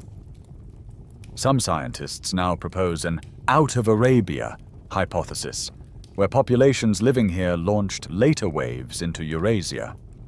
If true, this means that when we speak of out of Africa, we might really be talking about multiple launches from multiple staging grounds, blending together into the genetic mosaic we see today. And this blending wasn't just biological, it was technological and cultural too. Picture early sapiens wandering into Europe. They encounter Neanderthals making beautifully symmetrical Mousterian tools, weapons shaped with a precision our ancestors hadn't seen before. Over time, those techniques are adopted and modified, spreading rapidly through sapiens populations. Meanwhile, contact with Denisovans in Asia contributes high-altitude adaptations, tropical disease resistances, and possibly innovations in shelter building and tool design we're only beginning to uncover. It wasn't a one-way exchange. We didn't just win and replace everyone else. We learned from them. Here's your quirky tidbit. Studies suggest a single Neanderthal gene variant inherited by some modern populations boosts the density of pain receptors in the skin, meaning our Ice Age cousins may have literally felt more physical discomfort than we do today. And yes, if you inherited that version, you might blame Neanderthals for your hypersensitivity to paper cuts or cold weather. Even stranger, some researchers have linked Denisovan-derived genes to the way our bodies metabolize fat, especially in populations historically adapted to cold climates. These ancient exchanges aren't abstract relics. They shape everything from your hair and skin to how you burn calories at midnight while binging on snacks. The Leaky replacement model forces us to confront a bigger truth. We didn't leave Africa as a finished product. We became human along the way. By the time Homo sapiens finally reached Australia, Siberia, and the Americas, our genomes were already a living archive of encounters stretching back hundreds of thousands of years. Each landscape rewrote us. Each meeting left fingerprints. This explains why our species succeeded where others didn't. It wasn't just our brains, our language, or our tools. It was our flexibility, our ability to integrate the best adaptations from other humans, absorbing them into ourselves. We're not a pure lineage. We're the patchwork survivors of deep time, the last composite standing after 1,000,000 years of experiments. And yet, even as this new model reshapes our understanding, it opens unsettling questions. If we merged with Neanderthals and Denisovans, why didn't we also merge with other species we encountered, like Homo floresiensis and Homo luzonensis? Did we compete with them? Ignore them? Did their genes vanish completely? Or are they still hiding somewhere in us, unrecognized? Scientists are still searching for those missing pieces, and the answers may change the picture yet again. For now, the takeaway is simple but profound. Our strength as a species didn't come from remaining separate. It came from being open. We are not the victors of an evolutionary war. We are the product of everyone who came before, carrying their successes, failures, and adaptations within us. And that realization leads us back to some of the strangest, most puzzling fossils of all. Discoveries so odd they were once dismissed as irrelevant. But now, under the braided stream model, they might finally make sense. Because buried in caves across Europe and Asia are skulls that don't fit any neat category. The unsolved mysteries of our hybrid past. The cave is damp, the air heavy with limestone dust, and the faint drip of water echoing off stone. You're deep beneath the hills of northern Greece, inside Petralona cave, standing face to face with a skull that has haunted paleoanthropology for over half a century. It stares back at you from behind glass, its hollow sockets carved by time, its brow massive and sloping.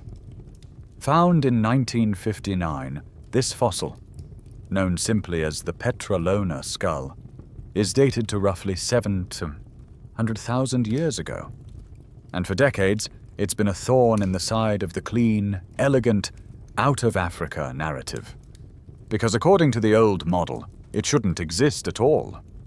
In the classic theory, humans, meaning our direct ancestors, didn't leave Africa until about 1.8 million years ago as early Homo erectus, and the modern human form didn't develop until much later, around 200,000 years ago. Anything that looks advanced in Europe at 700,000 years old is supposed to be an evolutionary impossibility. Yet here it is. The Petralona skull doesn't fit neatly into any known category. It has a mosaic of features. A large brain case suggesting surprising intelligence, but also a heavy brow ridge and elongated face more reminiscent of archaic hominins. Some researchers classify it as Homo heidelbergensis, a probable ancestor of Neanderthals. Others insist it shows distinctly modern traits, suggesting a far earlier presence of advanced humans in Europe than anyone expected. And here's where it gets controversial. A small but vocal group of researchers argue that the skull hints at an independent European lineage, a parallel experiment in becoming human. For decades, mainstream science dismissed this as fringe speculation. But under the new braided stream model of evolution, the Petralona skull suddenly looks less like an outlier and more like a clue. This isn't the only fossil rewriting the script. Thousands of kilometers away in China, a collection of skulls has been puzzling scientists for years. The Dali skull, the Jinyushan fossils, and others scattered across East Asia. Take the Dali skull, dated to about 260,000 years ago. Its face looks surprisingly modern, delicate cheekbones, small teeth, but its skull vault is thick and robust, like an archaic species.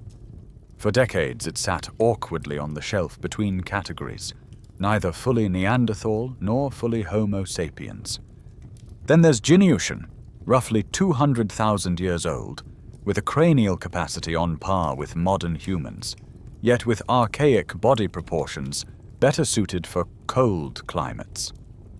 These fossils, once dismissed as oddities, now make sense in light of the network and Leaky replacement models.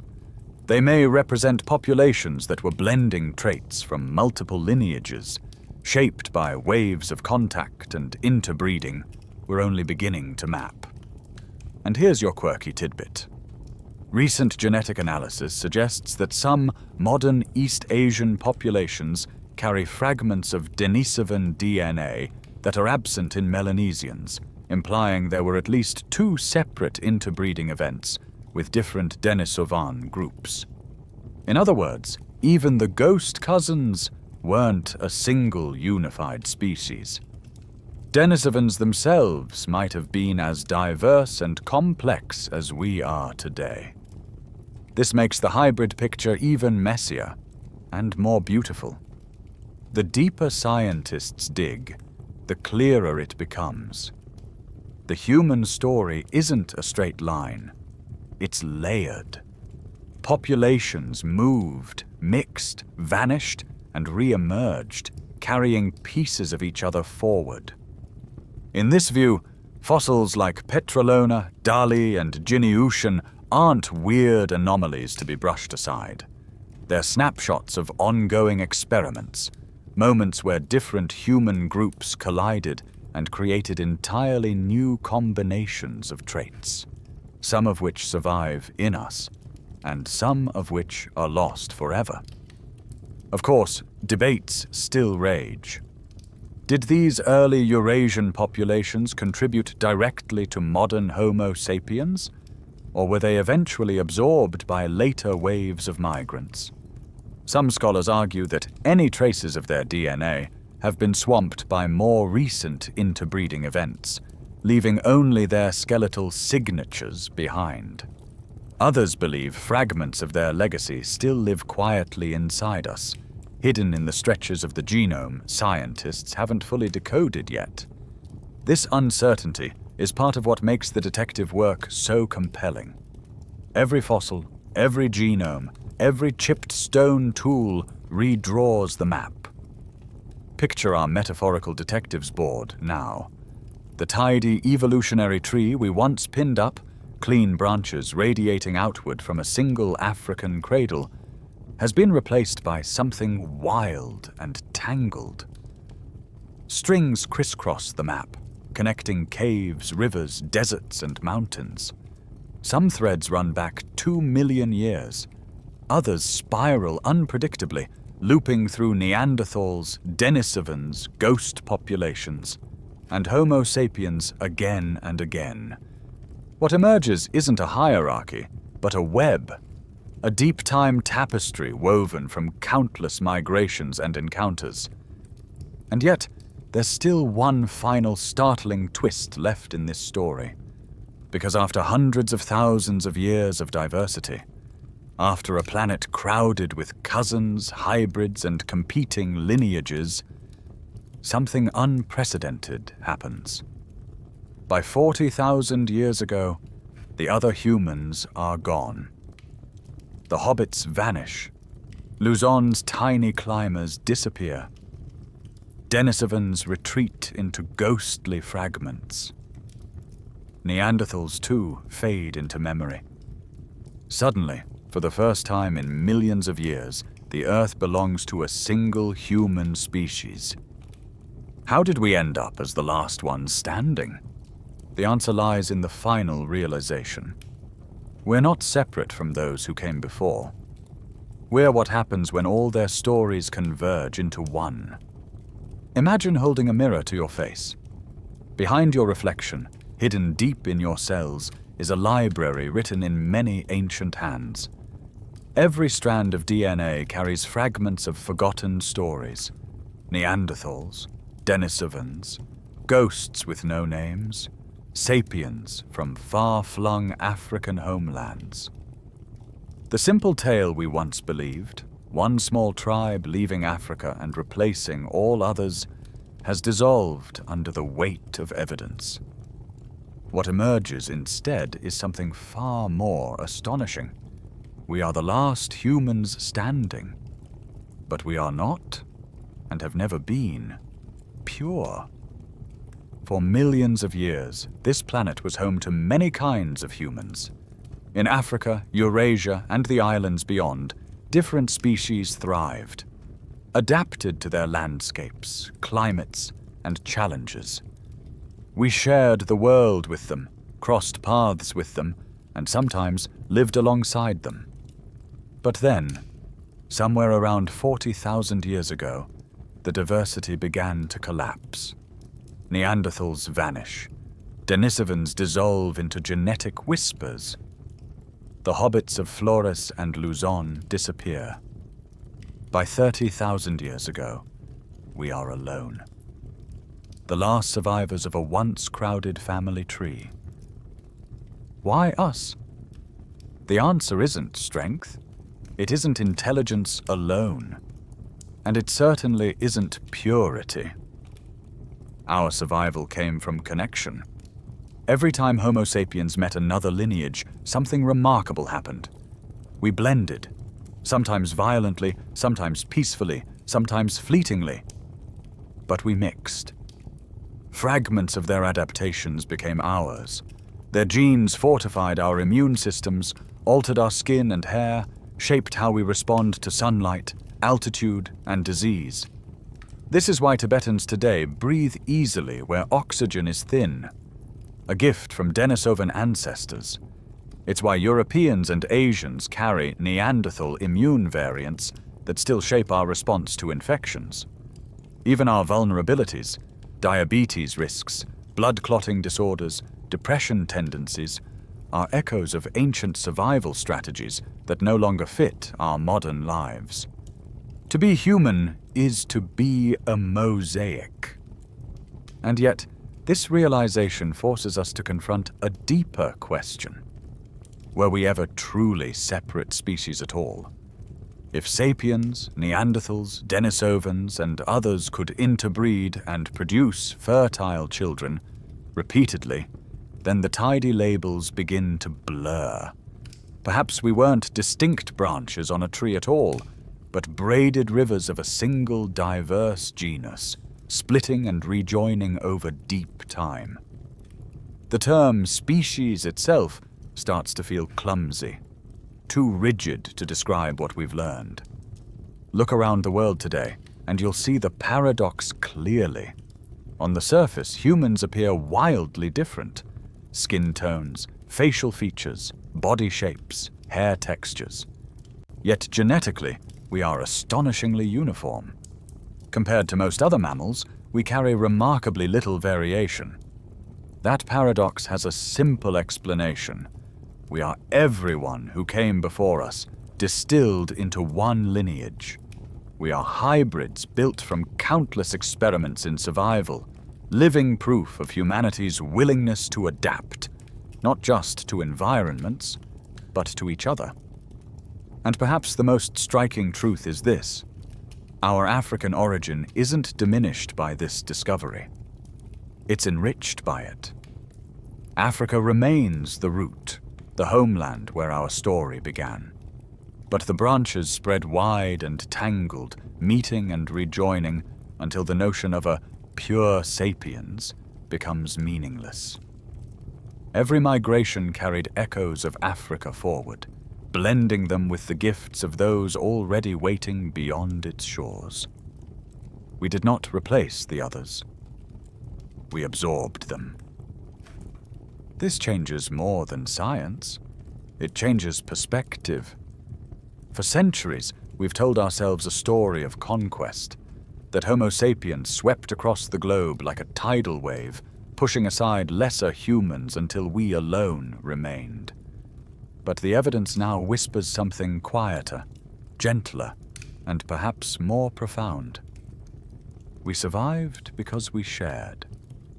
Every human alive today carries pieces of people long gone, bloodlines braided together across deserts, mountains, and oceans. Even our failures, even the lineages that vanished, live on inside us. We are their resurrection. So what does this make us? We are not pure sapiens. We are not Neanderthal. We are not Denisovan. We are all of them, and more besides. The last 40,000 years have been an anomaly, a strange, lonely chapter where only one kind of human walks the earth. But our genes remember another world, one crowded with cousins, rivals, and companions. A world where human was never a singular identity, but a shared condition. As you sit here now, listening in the quiet, imagine all those ancient voices layered within you. The Neanderthal hunter crouched at a cave mouth, the Denisovan toolmaker carving beads of green stone, the Flores hobbit tending a fire on a tropical island night. They are gone. Yet somehow, impossibly, you are here because of them. The detective's board is full. The red strings connect everything. There was never one thread, never one birthplace, never one story. Humanity is not a straight line. It is a tapestry. And you are the final stitch in millions of years of weaving. And now, just let the story drift away. The last threads of our ancient journey unravel, leaving you here, quiet, safe, and warm. You've walked across 100,000 years tonight, followed the footprints of your ancestors through deserts, forests, and icy plains, wandered among shadows of cousins long vanished, yet still alive within you. And now you can let them rest. Feel your shoulders sink into the mattress. Feel the breath in your lungs, slow and steady, like the tides of a very ancient sea. Above you, imagine the night sky exactly as your ancestors once saw it. An endless dome scattered with cold, shimmering stars. Some of those lights have been burning since before any human name, any human memory. And beneath that same sky, we survived. We shared fire. We told stories. We became us. With every breath, you're touching deep time. The pulse in your chest is the same rhythm that carried through Neanderthals, Denisovans, the hobbits of Flores. All those threads woven together into you. Now there is nothing left to solve, nothing left to chase. The detective's board goes dark, and the ancient voices grow quiet. Let your eyelids become heavy, like stone doors closing on forgotten caves. Let your thoughts soften and scatter, like embers cooling in a deep forest night. The story will still be here when you wake. For now, you can rest. For now, you are safe. For now, you are home. Sleep well, traveler of time.